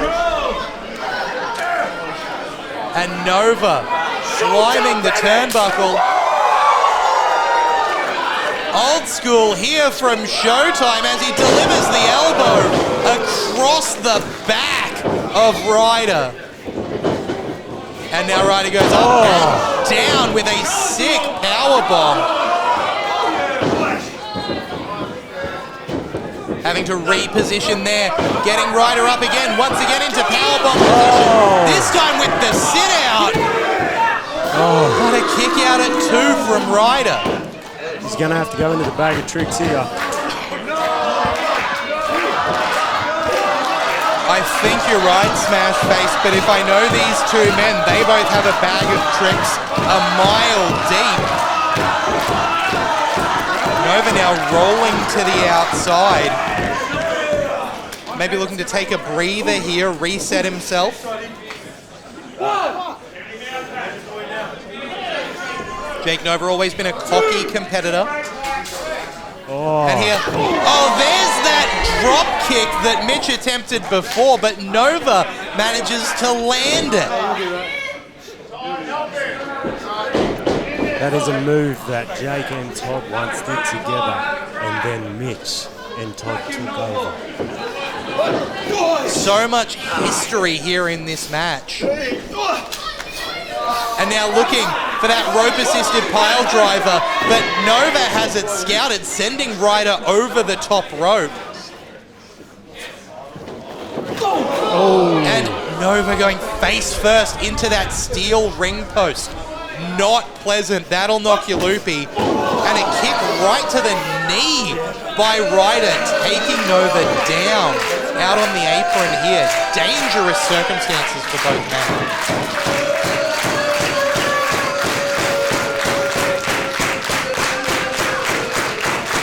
The crowd seeming to be behind Oneshot Ryder here as Nova gets to his feet.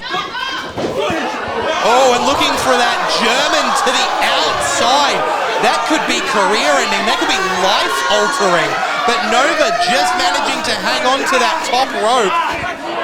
All of the weight and strength of Ryder pulling down around the waist. Nova fights out. Delivers a kick to the knee of Ryder, dropping him. DDT onto the hardest part of the ring. That steel apron edging, and now once again into the powerbomb position. Just swung into the corner of that steel ring post. My goodness. There's the bag of tricks.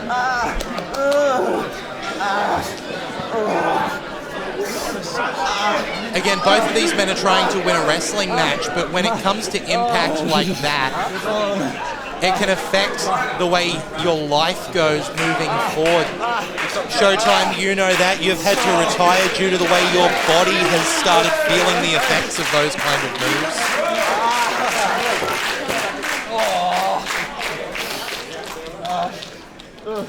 And now Jake Nova stalking Oneshot Ryder here on the outside as Ref Pat checks on Ryder. Hopefully the match is not over here. We never want to see something end this way.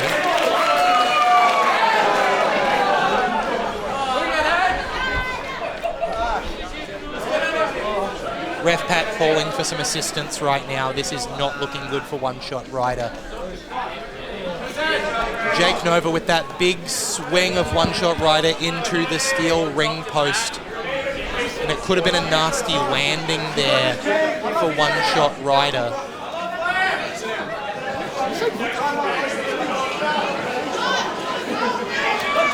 Ryder standing up and manages to duck a clothesline from Nova and drop his back right across that apron now.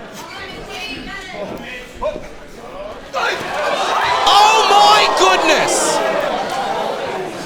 Springboard moonsault to the outside by Mitch Ryder. Ryder is standing, I don't know how.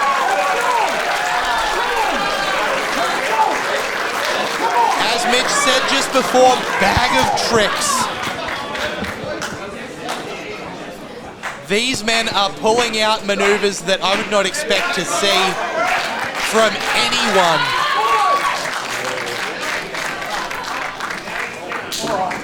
It's a game of one-upsmanship. It's about who's the best. It's about what it means to beat a top guy in Queensland wrestling as Nova rolls all the way through the ring and out here on the stage side, resetting the 10 count from ref Pat. Jake Nova now crawling towards the stage. Oneshot Ryder sending him up. Both men breathing heavily here near the commentary desk, and Ryder looking to end this now here on the stage. No padding here as, oh, the back body drop. The thud of Ryder's body crashing down on this stage.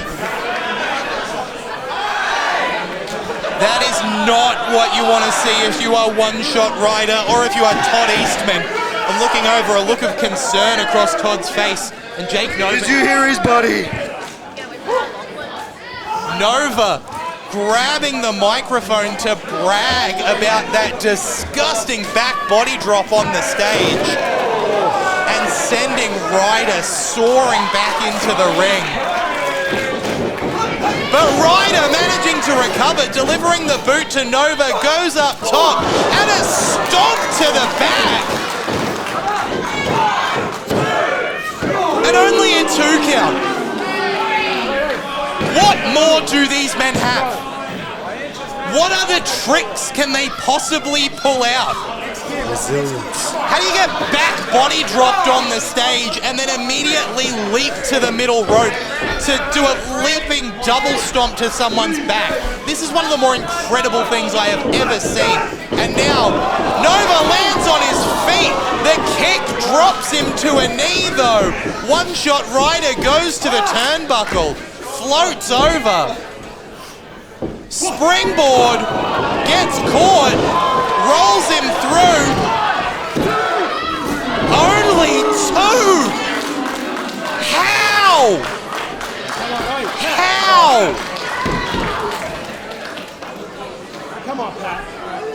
I don't have any words, mate.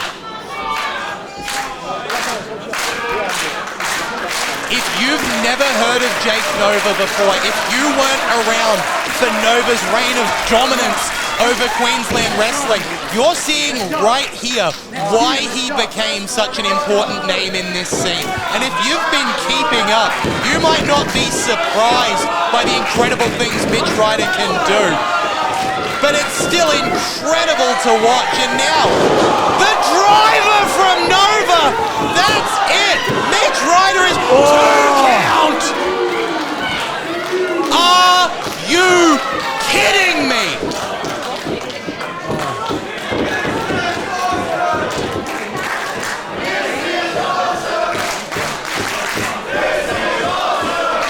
The crowd now showing their appreciation for these men. I'm seeing red on Mitch Ryder. It may be a busted nose, it may be a busted lip. And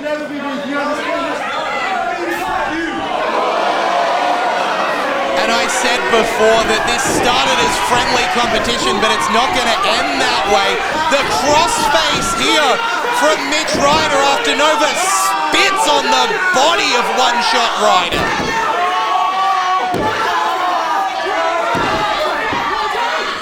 Timekeeper here ready to ring the bell at any moment with this crossface coming through as Nova reaches for that bottom rope and he gets the fingers to it. The hold is broken.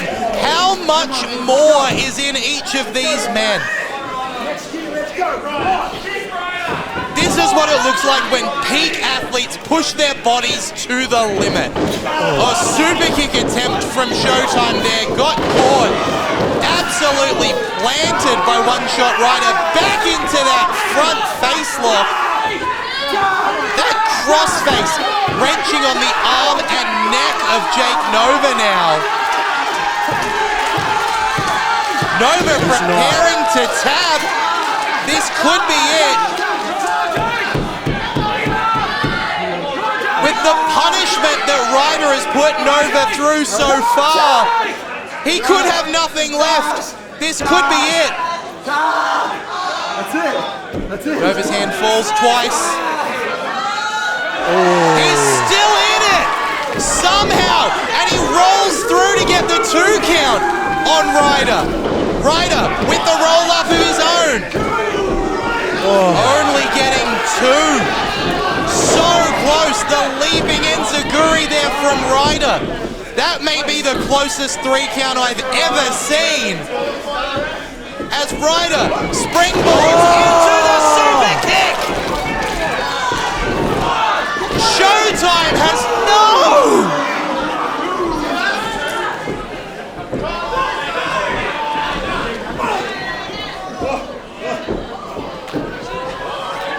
He goes up. The back of the head and the neck of Oneshot Ryder crashing into the back. And Nova just taking everything he has to roll over and make the cover. But the instincts of Mitch Ryder have him rolling away, not letting Jake Nova drape the arm. That would have been 3 right there, but it's like Oneshot Ryder lives for this ring. He is rolling away every opportunity, not letting Nova get that final grab. And now he looks to finish it. The pile driver from Oneshot Ryder. 1, 2. Nova's foot is on the rope.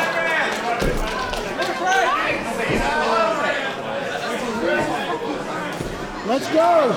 We are watching one of the damnedest things I have ever seen happen in a professional wrestling ring. Both of these men refusing to say die. Both insisting that they are Queensland Wrestling. They are the main event.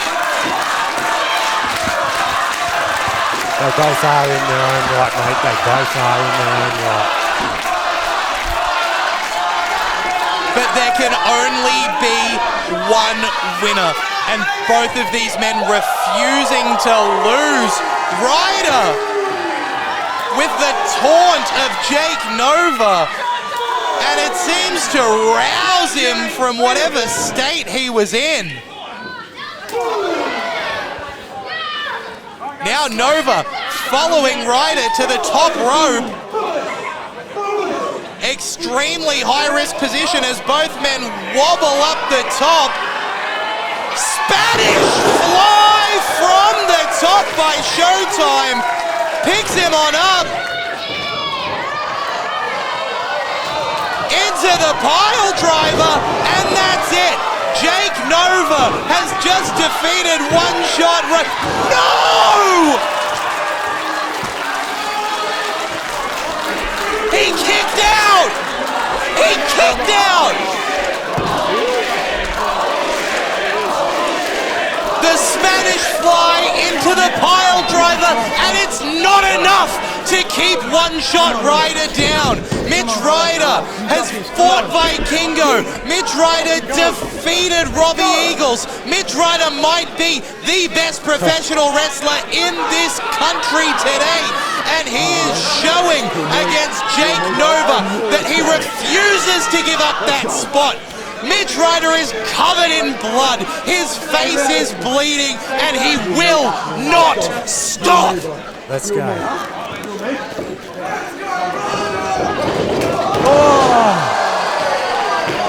A clattering boot from Showtime Jake Nova.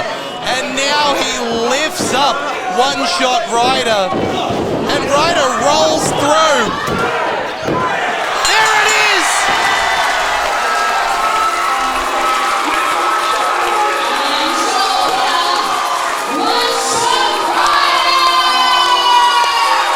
Every bit of punishment that Nova could deal out, every trick in the bag, it wasn't enough. Your winner, Oneshot Mitch Ryder. That was a war.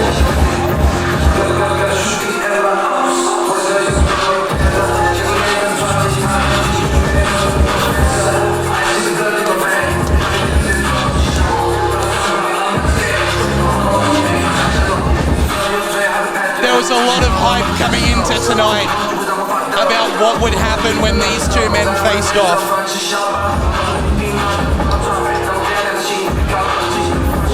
But that, folks, that was an instant classic.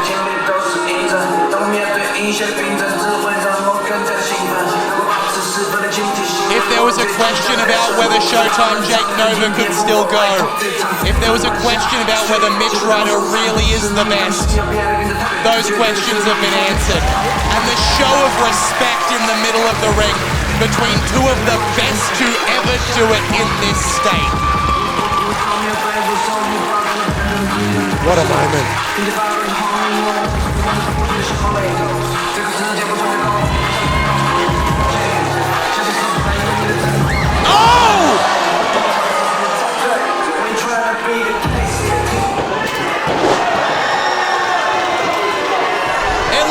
Respect, but Jake Nova just super kicked Todd Eastman and is now laying into Oneshot Ryder.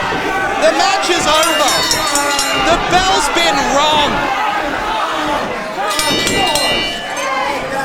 Jesse Daniels is out here laughing. The bell's been rung.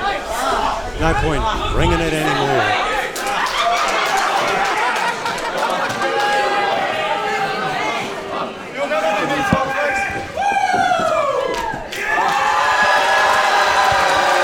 Jesse Daniels now raising the hand of Showtime Jake Nova as Zero is out there checking on Mitch Ryder.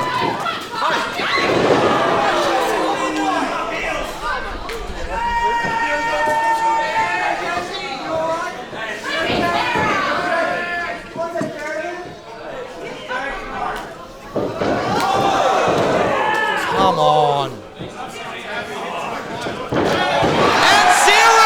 Just clothesline the Devil's Double.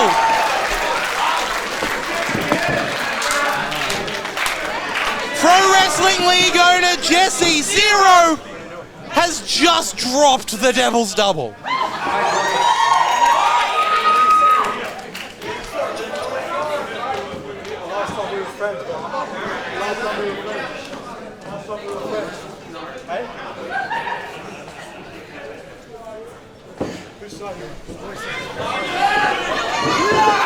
Oh, and Jesse Daniels with the attack from behind on Zero.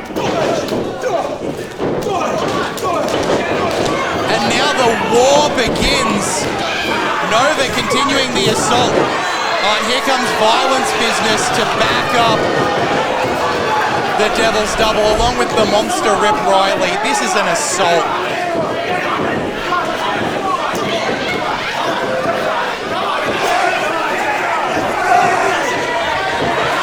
Is being held back.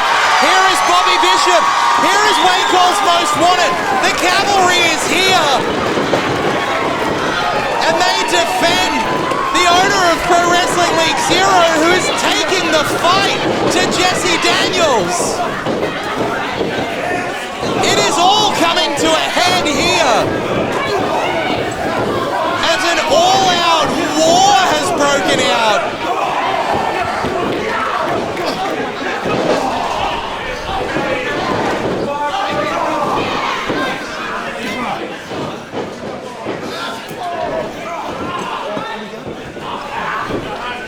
This is chaos.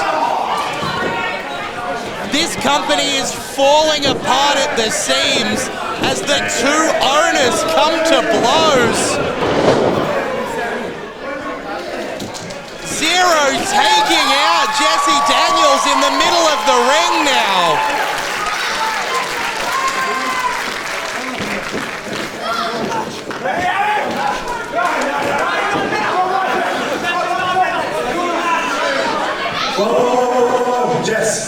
Jess. We're not just going to say we're going to do a match. Because Jesse Daniels is going to put up his half that he took from me and you. You want a match, Jesse? You put up your 50%.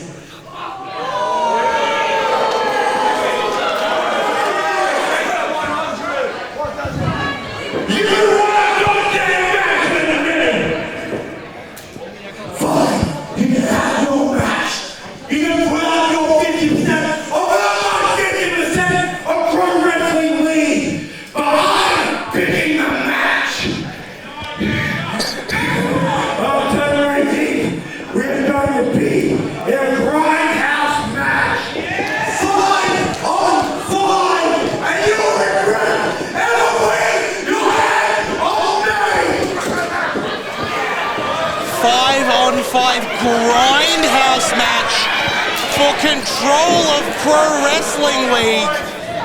The gauntlet has been thrown down.